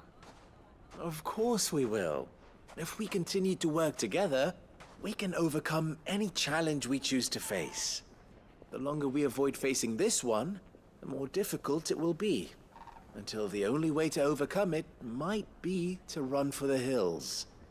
Our best hope is to nip these efforts at organization in the bud, by finding those ne'er-do-wells who have yet to join the cause, and ensuring that they never do. Perhaps a certain Lord Underhill might be willing to lend us his aid once more? Fine. How could I refuse? Thank you, my lord. Victor will fill you in on the particulars. I have him stationed by the desert gate, receiving and collating reports from my scouts. Such an amenable soul. He reminds me of you. I'll go and speak with him.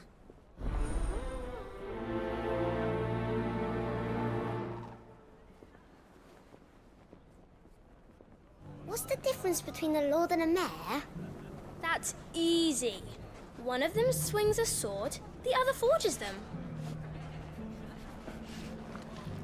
You got the spirit. League of Outlaws. Sounds like we have some competition.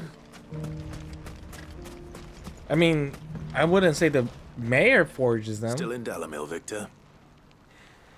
Ah, Sid. I thought you'd have returned to Cosnis by now. I did. Then I came back. I've developed something of a fondness for the place. And having worked so hard to see it saved from one fate, it would seem remiss to abandon it to another. A sentiment Master Lubor certainly isn't shy about exploiting. Hence my doing his bidding yet again. You're not the only one. What does he want you to do? He asked for my aid in putting down the bandits. And he said that you might be able to help me find them. Then you've come at just the right time. I was on my way to speak with Conrad about how to organize our forces. There are more camps in the vicinity than we can safely strike at once. But we must strike together, and we must strike soon at as many camps as we can. We can't give this league of theirs time to rally its forces. All right. Which camp shall I take? There's one upriver. Just out there, across the dunes. Leave it with me.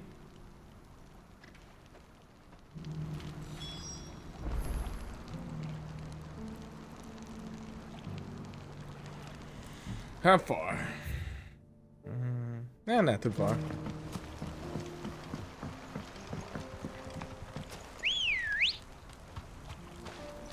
Let's go. Fly, Ambrosia. Those ne'er-do-wells want the band.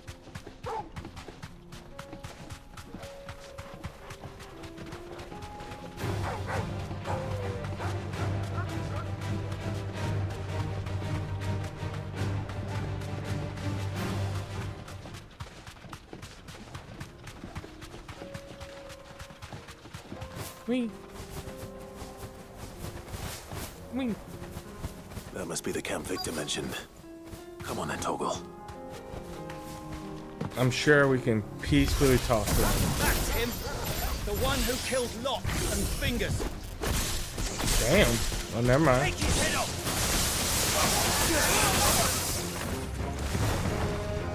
Because I'm famous or something.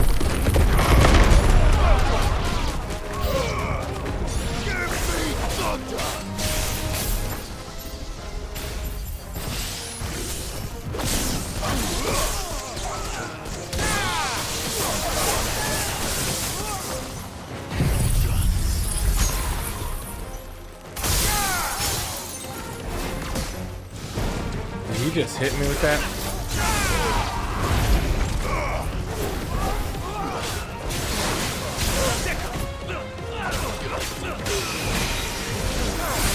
Farewell. Bunch of ice to the face.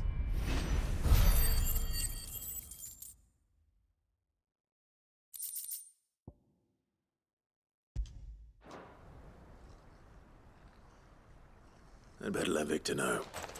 Sid, where are you? I'm right here. Ah, I see the bandits didn't pose you any trouble.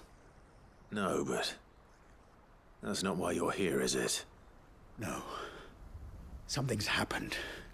We need you back in Dalamil. What is it? The whole town's in uproar. Why? They're saying that Lubor is a bearer. What? Seems that one of our parties wasn't as thorough as they should have been. They let one of the bandits escape, and his escape route took him right through Dalimil. Some of the children spotted him, and he was about to silence them. And when Lubor felled him with a bolt of magic, and without a crystal. But that's not possible. It is, if he's a bearer and has been hiding it all these years, which is what people are saying. If he has, well, I wouldn't blame him. No man is branded by choice. Still, all those people see is a man who's lied to them all his life. One who was made a leader of himself when the world believed he should have been a slave. Fuck. I don't know where we go from here, but I know one thing. Lubor needs all the friends he can get right now. You're right.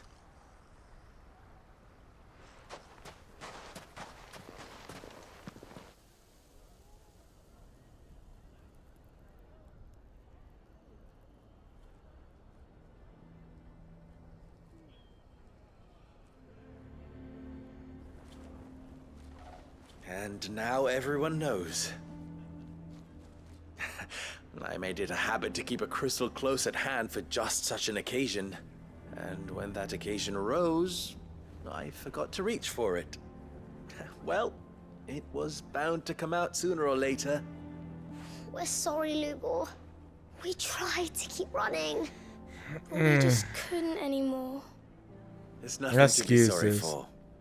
I rather enjoyed playing the hero for once. All that matters to me is that you two are safe. Look at him talking to his betters like it's nothing. All lies, I'll wager. Just like the ones he fed us all these years. Once people make up their minds, it's hard to change them. We need to do something, and quickly. Convince the people not to let their prejudices blind them. Convince them that nothing has changed. That their enemy lies outside these walls, not within them. You're right. We should speak to everyone. I'm glad you agree. I'll handle the townsfolk. I'm a Dalmec born and bred. They listen to me. You head to the tavern. Make Conrad and Natalie remember who Lubor really is. They know that Lubor and I are friends. I might not make for the most impartial of interlocutors. Lord Underhill of Randalar's League of Merchants, however, is a trusted and impartial mediator of note. I'll do what I can.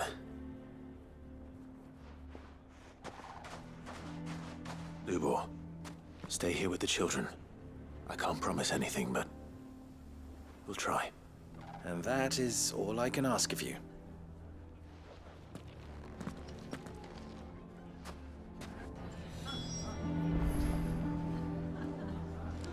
This changer turned around on us. Why do they always have to make such a fuss outside? He knew all along that he was playing us for fools. Forgive me for disturbing you, but could I have a moment of your time? I've seen your face before. As have I. Lord Underhill, wasn't it? Of the League of Merchants. That's right. I wanted to speak to you about Lubor. The rumors that he's a bearer. All true, I'm afraid. He'll never be mayor now. Not if I have anything to do with it. But what of his wares? Bearer or no, his steel is highly valued throughout the Republic. In this, at least, he's done the town a service. Might that not earn him a little leniency? Leniency? He pretended to be one of us when he was laughing behind our backs all the while. I'm sorry, my lord, but he lied to us. He lied to you. He cannot be trusted. So what do you propose? Will you drive him from his home? Close his forge? Perhaps. That is a question for the people of Dalimil. And they will thank you not to get involved.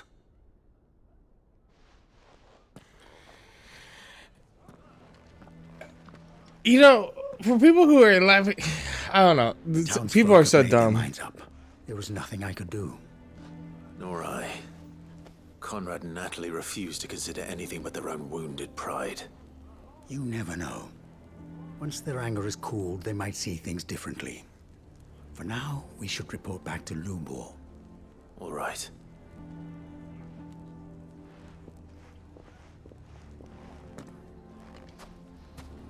Why do they always have to make such a fuss outside? It's driving away our customers.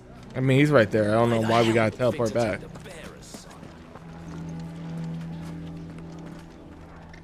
I assume the situation is hopeless? There's still hope. But...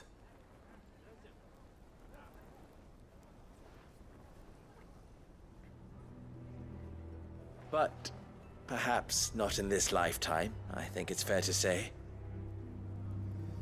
You mustn't think like that, Lubor. Give them time. They'll come around.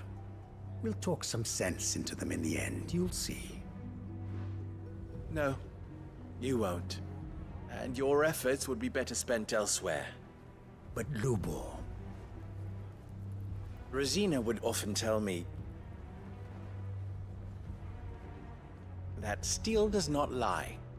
That a blade is a reflection of the smith who forged it. Mm-hmm. To yourself be true, that was her point. Rather an ironic one when you consider that her life was taken with a blade of her own making. But I do not doubt that she was always true to herself and what she believed in, right to the end. And so must I be. I must do what I know to be right, no matter what others might think of me. And now, I know what that is. I must embrace my new role of villain so that the people of Dalimil have something to unite against. For only united can they hope to stand against the threat that awaits them. I'll need to make a suitably dramatic exit, of course. Don't go, Lubor. You're the only one who was ever kind to us. We'll be all alone. Again. Trust me, little ones. It is for the best that I go. Not only for the town, but for you, too. How could it possibly be for the best? These children need you. The least you can do is give the townspeople a chance to change their minds. They would not take it, Victor. It's over. Over, you say? And so just like that, you're going to throw this town and these children to the wolves? I thought you were better than this. But it seems you had me fooled as well. Victor. Forget it. Do what you will. You sure you're making the right choice, Lubor? Of those available to me, I believe it's the best one. Yes. For now. Ah, but where are my manners? Here. Your reward for clearing out that bandit camp. Right then. I have packing to do. If there's anything I can do. Anything. I'll bear it in mind. Thank you.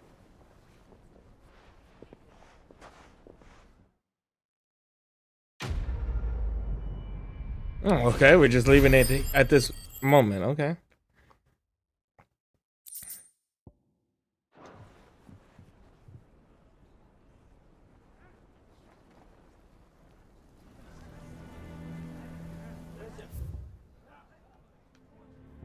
Okay, the other one's right over here.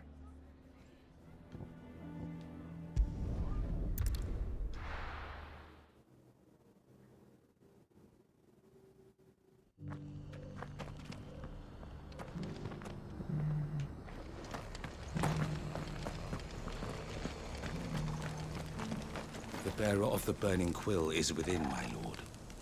Prithee enter. Okay.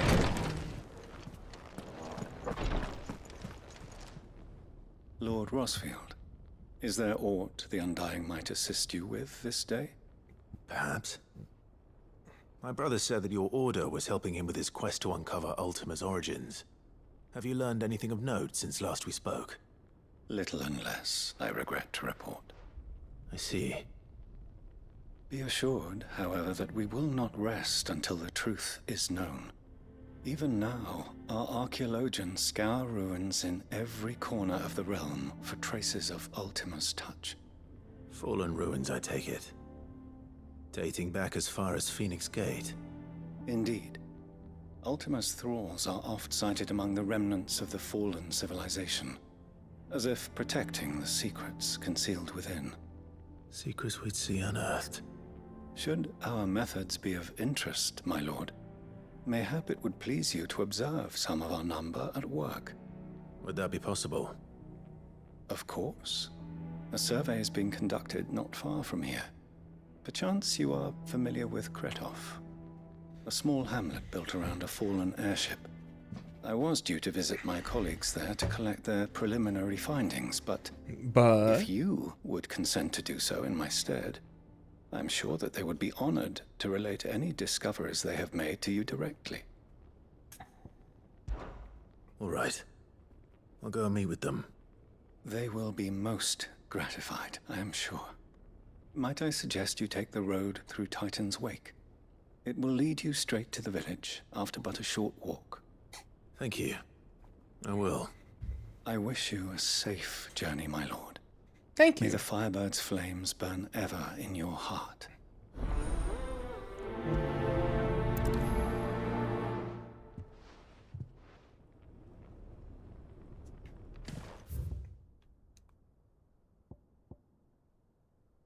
Oh, well, better off going here then.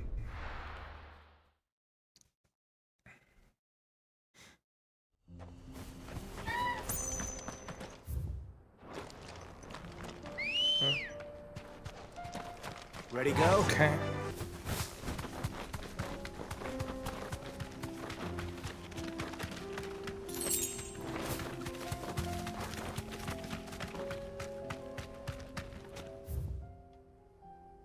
Oh.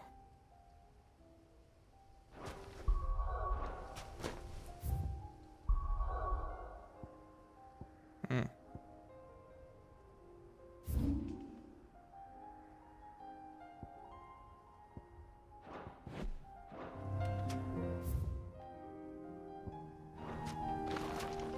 Hmm.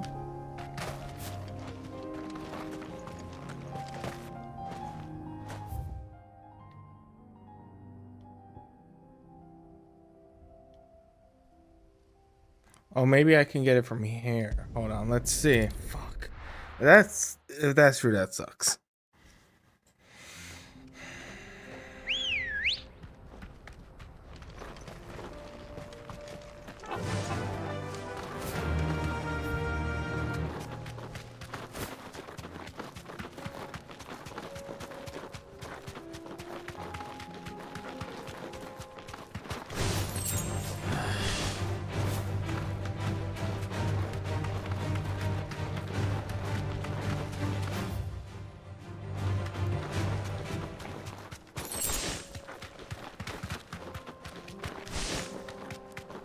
Hella grow. No holding back.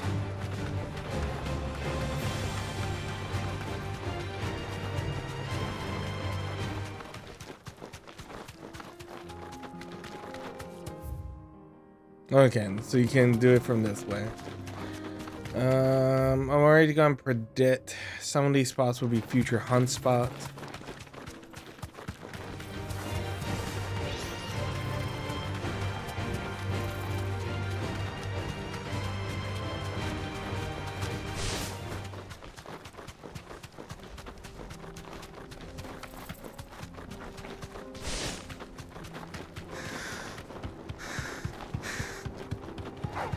Time to fight.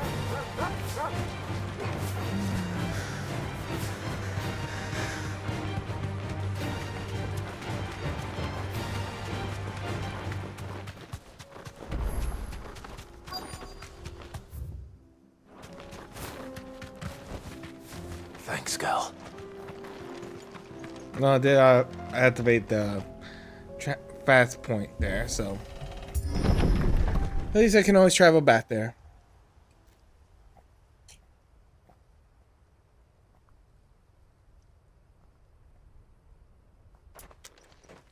Well, the scouts didn't make it.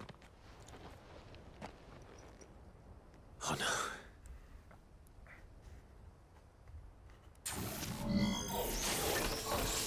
You'll pay for this. There may still be survivors. Uh-oh. Uh-oh. Right here.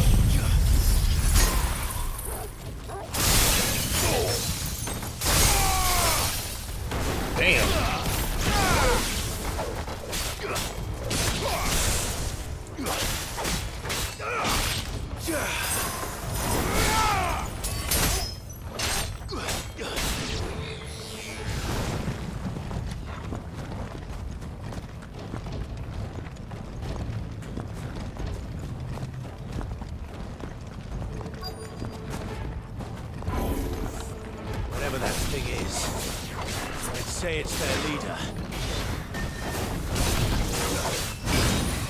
Oh.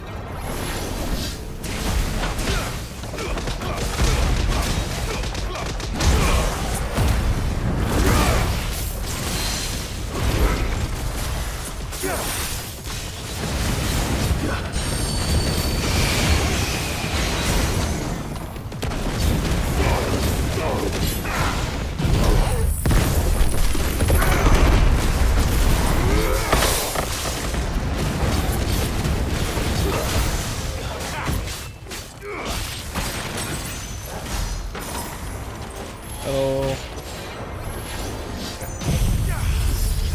Diamond dust.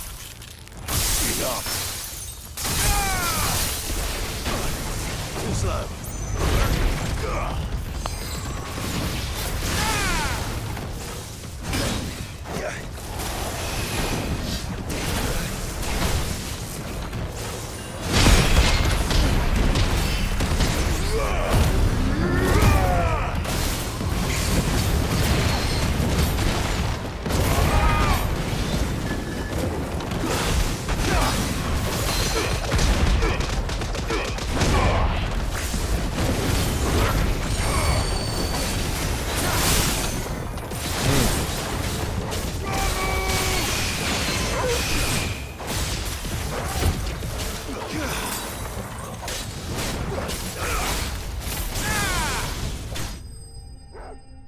Got it.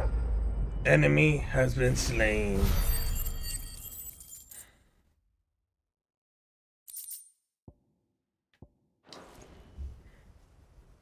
Should have stayed in the past. These must be Cyril's colleagues. You have our thanks, stranger. Who are you? Ah, forgive me, my lord. I did not recognize you. You are Lord Rosfield, are you not? We are archaeologians, tasked with surveying this site. When the echoes appeared, our brothers here occupied their attentions. Thanks to them, and to you, we were, for a mercy, able to see our duty to its conclusion. You call that a mercy? Your brothers might still be alive if you put their safety before your duty. Surely this survey wasn't worth dying for. We are charged with uncovering Ultima's origins. A duty of the highest import, as I'm sure you will agree. And you think your dead brothers would agree with you too? I know they would. They gave their lives for the cause, an honor to which all Undying aspire.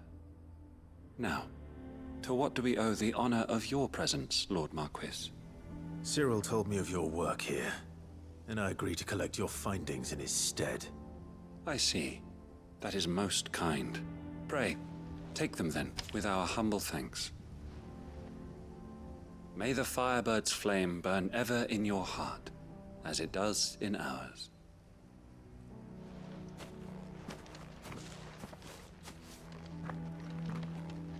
It's one thing to lay down your life for another, but for a survey... I mean, that's kind of rough. There's, I don't know.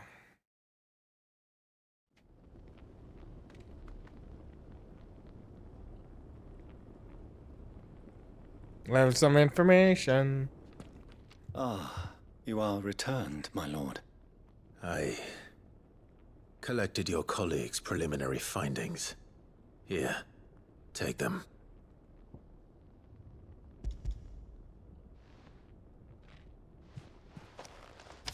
My thanks. I shall study them, and inform you forthwith if I discover aught that might aid you in your fight against Ultima. Cyril, your survey party suffered several losses in Kretov. Losses which could have been avoided had the others not chosen to complete their work instead of saving their friends. Were these your orders? No. This was their choice. Every Undying devotes his life to the service of the Phoenix. It is our sole duty, and should we die in discharging it, so be it. Even when death is avoidable. My lord, I fear that this is not a point over which it would be fruitful to argue. The Undying have served the Phoenix for countless generations, and your opinion of our methods, however earnest, is not like to change them. We live to serve the Phoenix. Our very order exists for that purpose, and that purpose alone. Cyril, I know that you and your brethren answer only to Joshua, but allow me to offer you a word of advice. It does not further the cause of the Phoenix to have his loyal followers surrender their lives without good reason.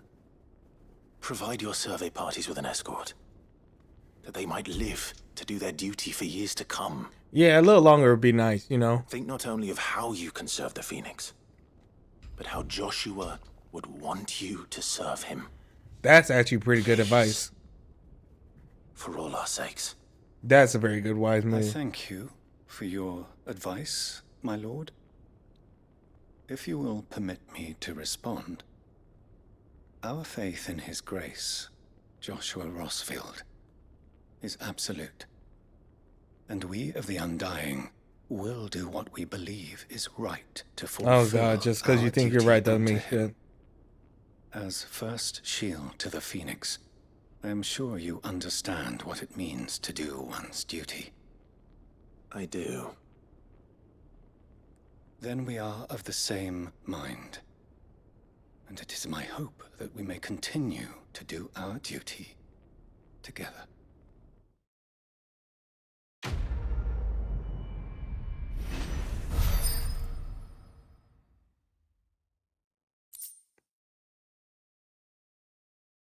Breath of Ice.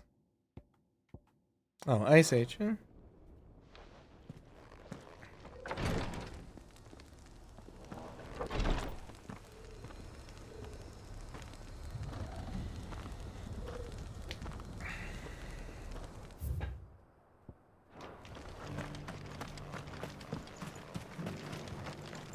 Here, take a look at my wares.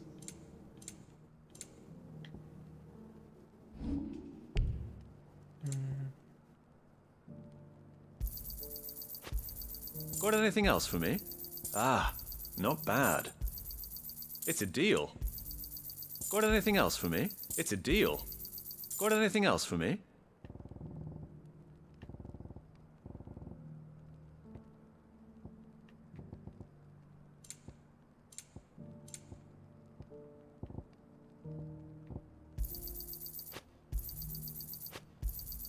It's a deal.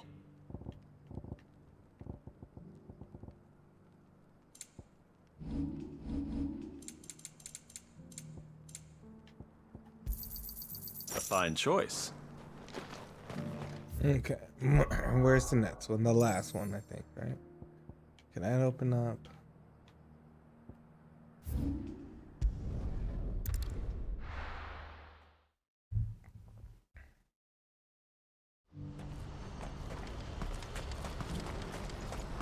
What's happened?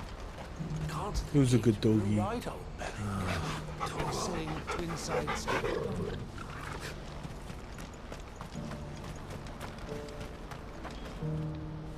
Ah, Clive. You'll be pleased to know that the negotiations are progressing well. That is good news. Yes. Our comrade in Randala has just sent word that the contract should be signed very soon. But I still have much and more to prepare. It's a huge undertaking moving this many bearers at once. You couldn't do me a quick favor, could you? What is it this time? More wild beasts? Nothing like that. I just need you to go over to the caravans and ask El how long we have until the bearers arrive. Find out exactly how much faster I need to get all these supplies moved. All right. I'll go and ask. Thanks, Clive. I owe you one.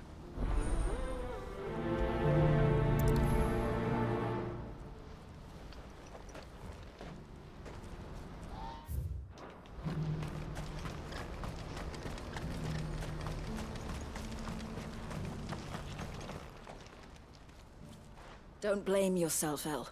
This is their fault, not yours. I know, but... No buts about it, all right?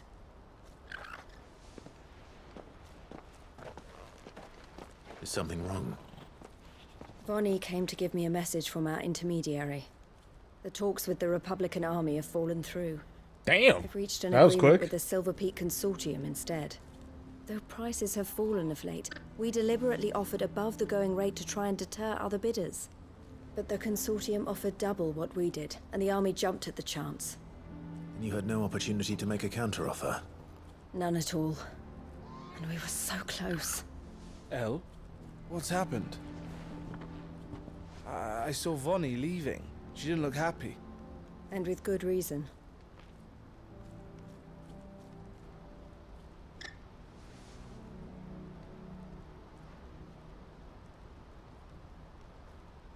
But I thought we were the only ones the Fist was speaking to about the bearers.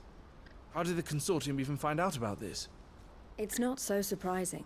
They have ears all over the Republic. This isn't over. The Consortium will have to sell these bearers eventually, and at the price they paid, buyers will be few and far between. I'm going to Randalar myself. Alone? You sure that's wise? Are you offering to be my bodyguard? How kind. I Meet me mean... at the checkpoint near the capital gates. I'll send an owl ahead and request a meeting. You go to Cashlock, Theo, and get everything ready. We've waited far too long as it is. Even if I fail to free these bearers, there will be others. Someone needs to prepare the place and keep any prowling beasts at bay. Oh, and that's me, is it? Well, it looks like I'm following orders till she gets back from meeting the Silver Peak Consortium, who've been doing their best to undermine our scheme. She'll never join them after this, surely. No, she said it herself. She still has plans for Cashlock, even if this one falls through. She means to stay with us, then. I can't say I'm not happy to hear it, but... is this what she really wants? You have to trust her. You're right. It's what she wants now. And if Elle's off fighting for the cause, I should do my part too. So I bid you farewell and safe travels, my friend. I'll gather my men and leave for Cashlock. We'll make sure the place is well stocked and defended. You go to Randalar and see if you can stop my sister biting the Consortium's heads off. If she won't consider her prospects, someone has to. I'll do my best.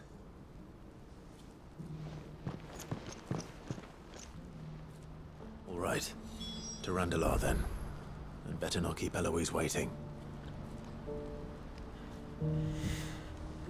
Let's see. All the way down. Okay.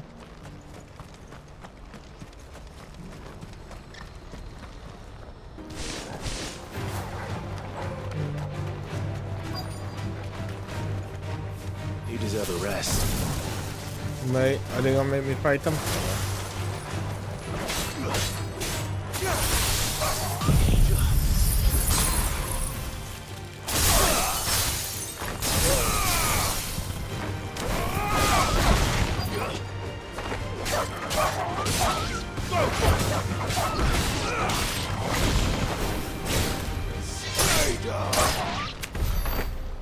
Okay.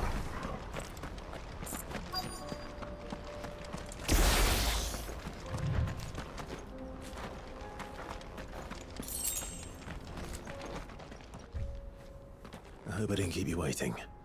Did you arrange to speak with the Consortium?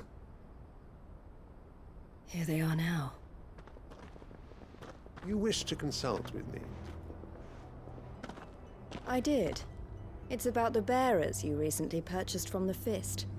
We had all but finished making arrangements to buy them ourselves, and then you stepped into the fray. You misunderstand. The Consortium had an interest in purchasing them from the very first. It was only our regard for you that kept us from bidding. But your hesitancy in accepting our offer to you suggested that the regard was not mutual. And so we resumed our business. I did not hesitate. I am simply not inclined to make such decisions without first giving them due consideration. But what is done is done. Come then. How much do you want for them? Alas, you are too late yet again. We rarely take on such unconventional merchandise without a purchaser in mind. The bearers belong to him now. Who is your buyer? A trader from across the water. A most demanding fellow, if it's any consolation. He insisted the bearers be fed, dressed, even given their own bunks for the voyage over. That's what you get when you deal with continental types. I wouldn't know. Oh yes, the culture on the continent is quite different to ours. They pay good money for bearers not fit for the knacker's yard, and treat them like kings. But as long as they pay... That does sound unusual. No matter then. If they've already left our shores, there's little that can be done. Allow me to withdraw my interest. And with it, my interest in joining your organization. My associates will be sorry to hear that.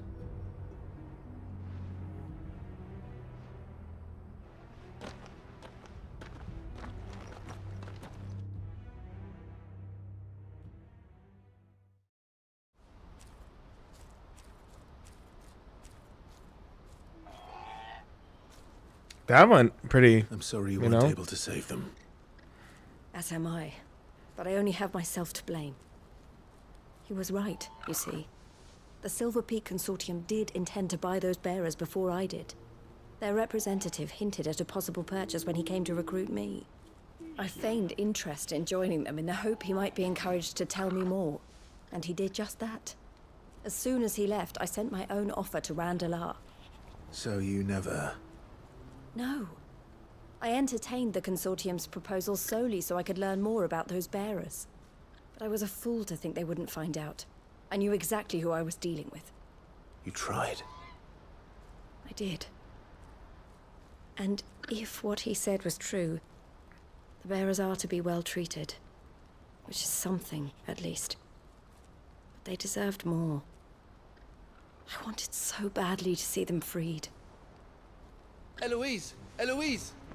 Word from Cashlock. The village is under attack.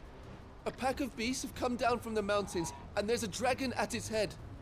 Theo and the others are trying to hold them off as best they can, but the odds are against them. They need help, and fast. Theo! I'll go on ahead. Thank you, Clive. I'll gather I some wonder men if to the join you Goblin there. Prince Just will make an appearance. make sure he's safe.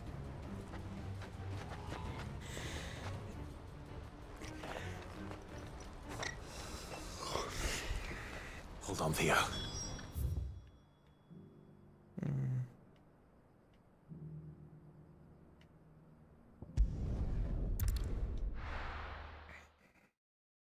From here.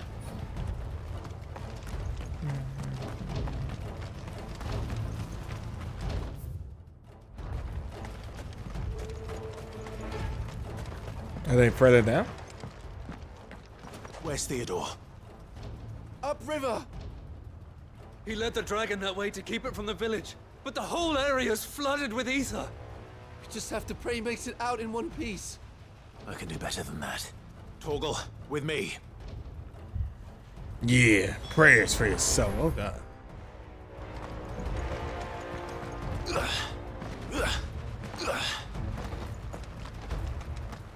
You gotta run all the way there.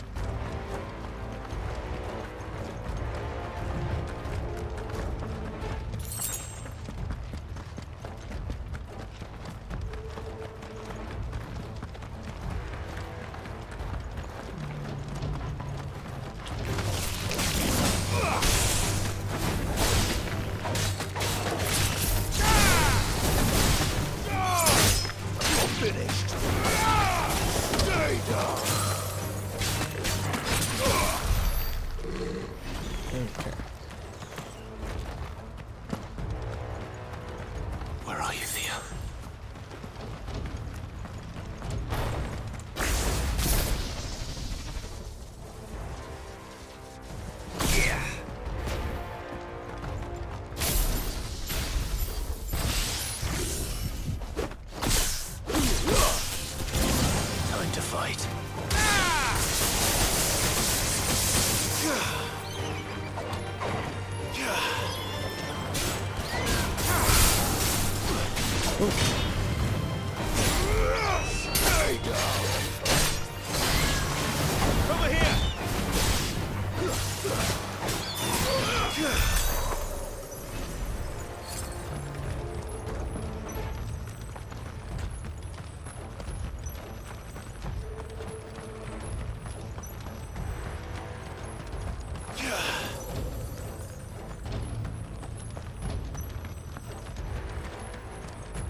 I can do this.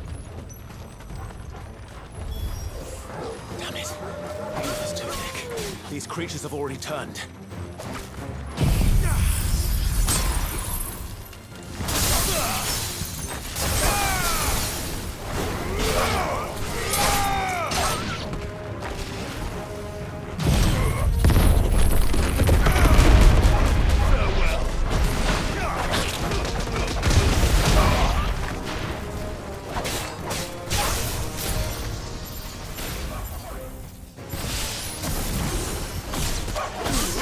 Time to light them up.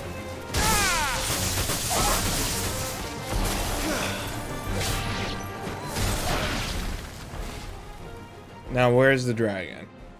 I can't waste any more time. I need to find Theodore before that dragon does.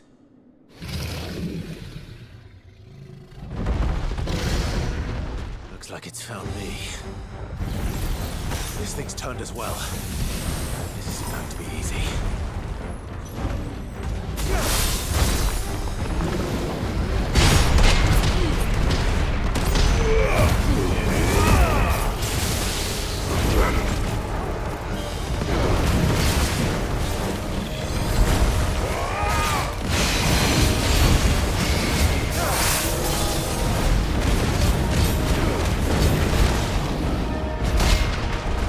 The waddle.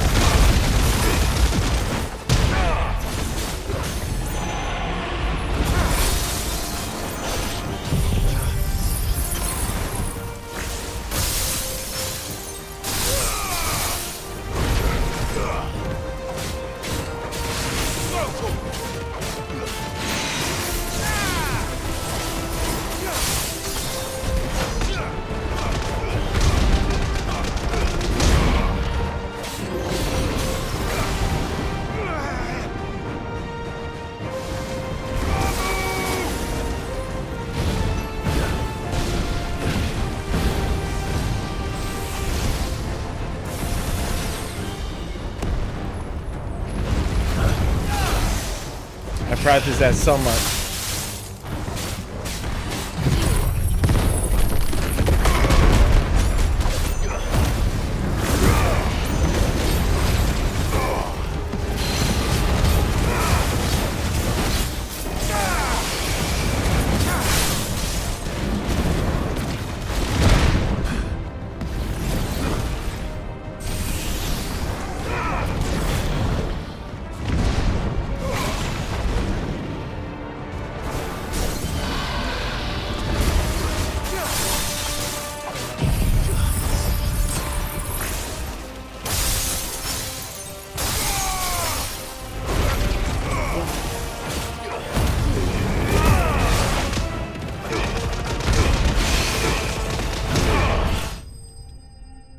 Damn! Look at that stagger damage.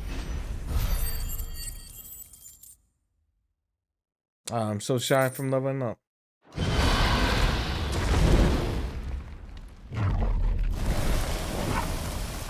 Clive? Theodore, you had me worried for... Uh-oh. We have to get you out of here.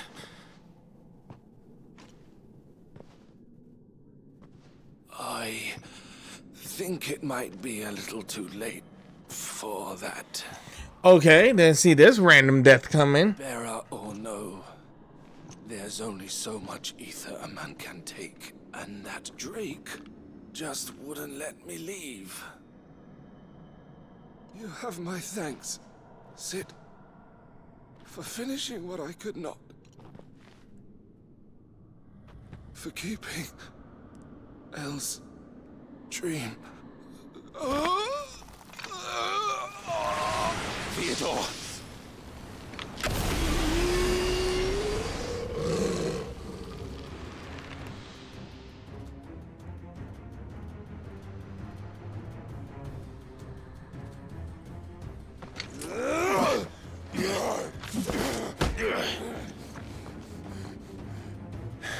Damn, that sucks.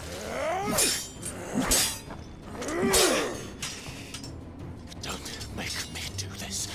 Stop it, Theo!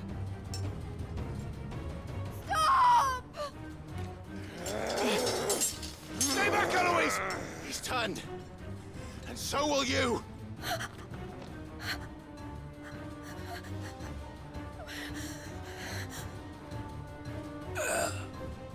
Al. Theodore.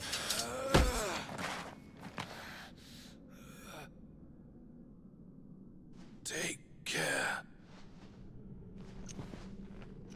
of my sister. Theodore, wait. Goodbye, Al.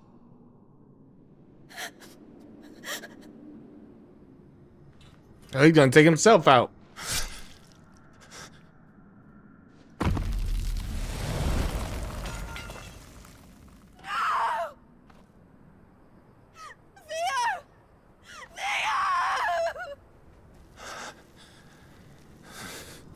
Fuck, and everyone gets a happy ending.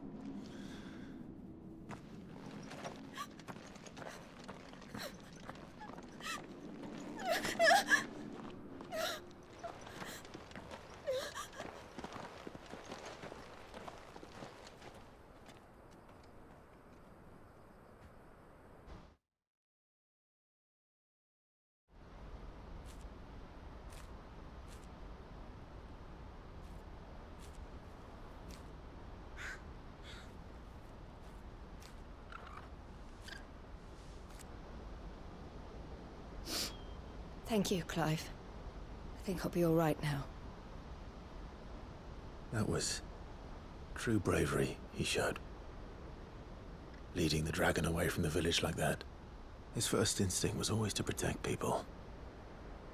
To put others' well-being before his own. And now he's gone. Because I sent him to that place, against his will. It wasn't against his will. He was ready to do whatever it took to show you he could stand on his own. So that you would finally be free to live your own life. To live my own life. He never could come to terms with the choice I made.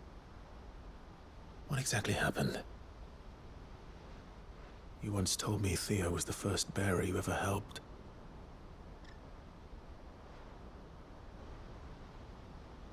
We grew up in Canva. We were born to one of the great trading houses. And I was chosen to inherit the family business.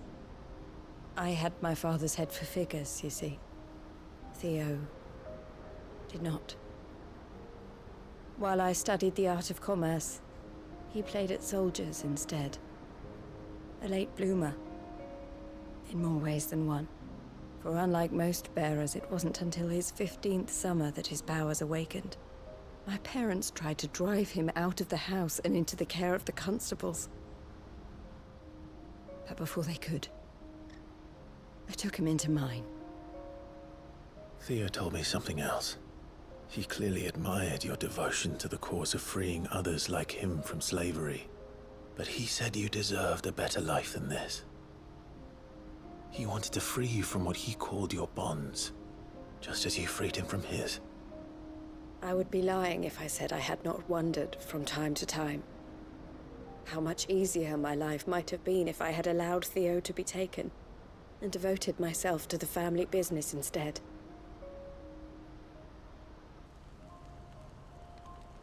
But I have never regretted the decision I made.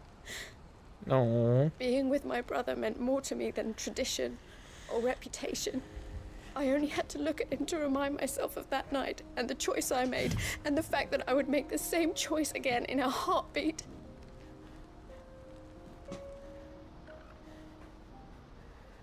He was never a burden. How could he even think that? If anything, I was the one who weighed him down. You weren't, Eloise. He said it himself, that he had always been grateful to you for saving him, and that he wanted to repay you by letting you live the life you were denied. Neither you nor Theo weighed each other down. You loved one another. You did whatever was necessary to continue living your lives together, and you always would have. You're right. All I ever wanted all I ever did. It was so we could be together. Oh, Theo. Why did you have to... Aww.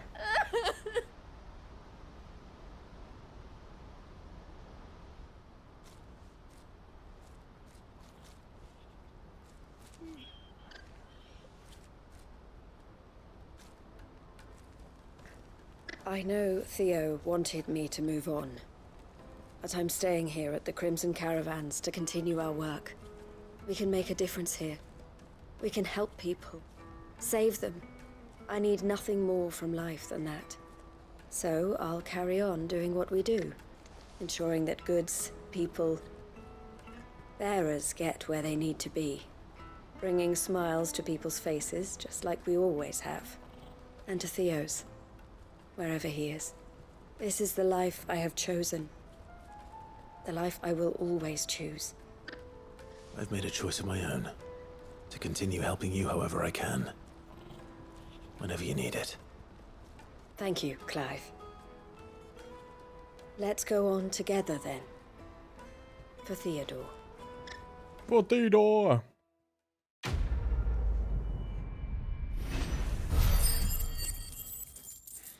Did I level up, right? I was gonna say.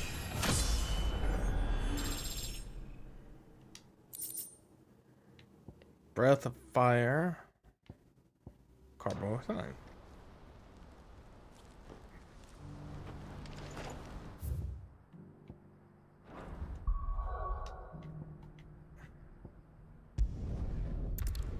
Alright, let's check back here.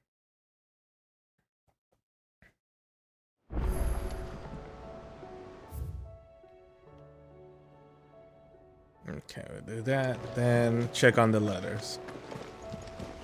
Covered in nicks and lumps, the lot of them. It's a wonder they can still walk.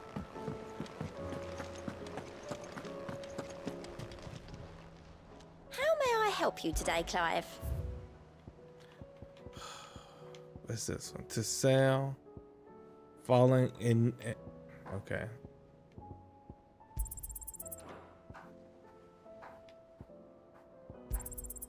You earned this.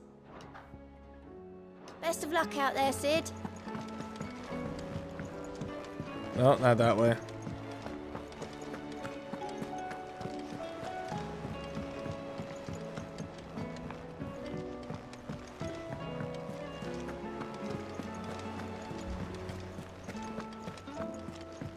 Come back.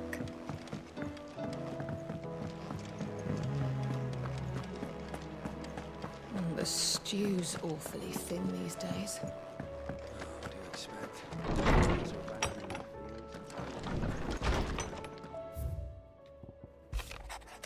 Oh, okay. She sent a letter right away.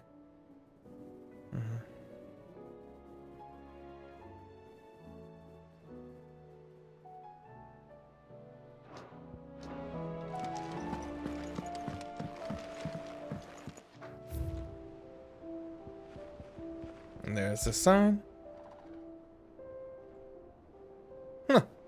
Okay.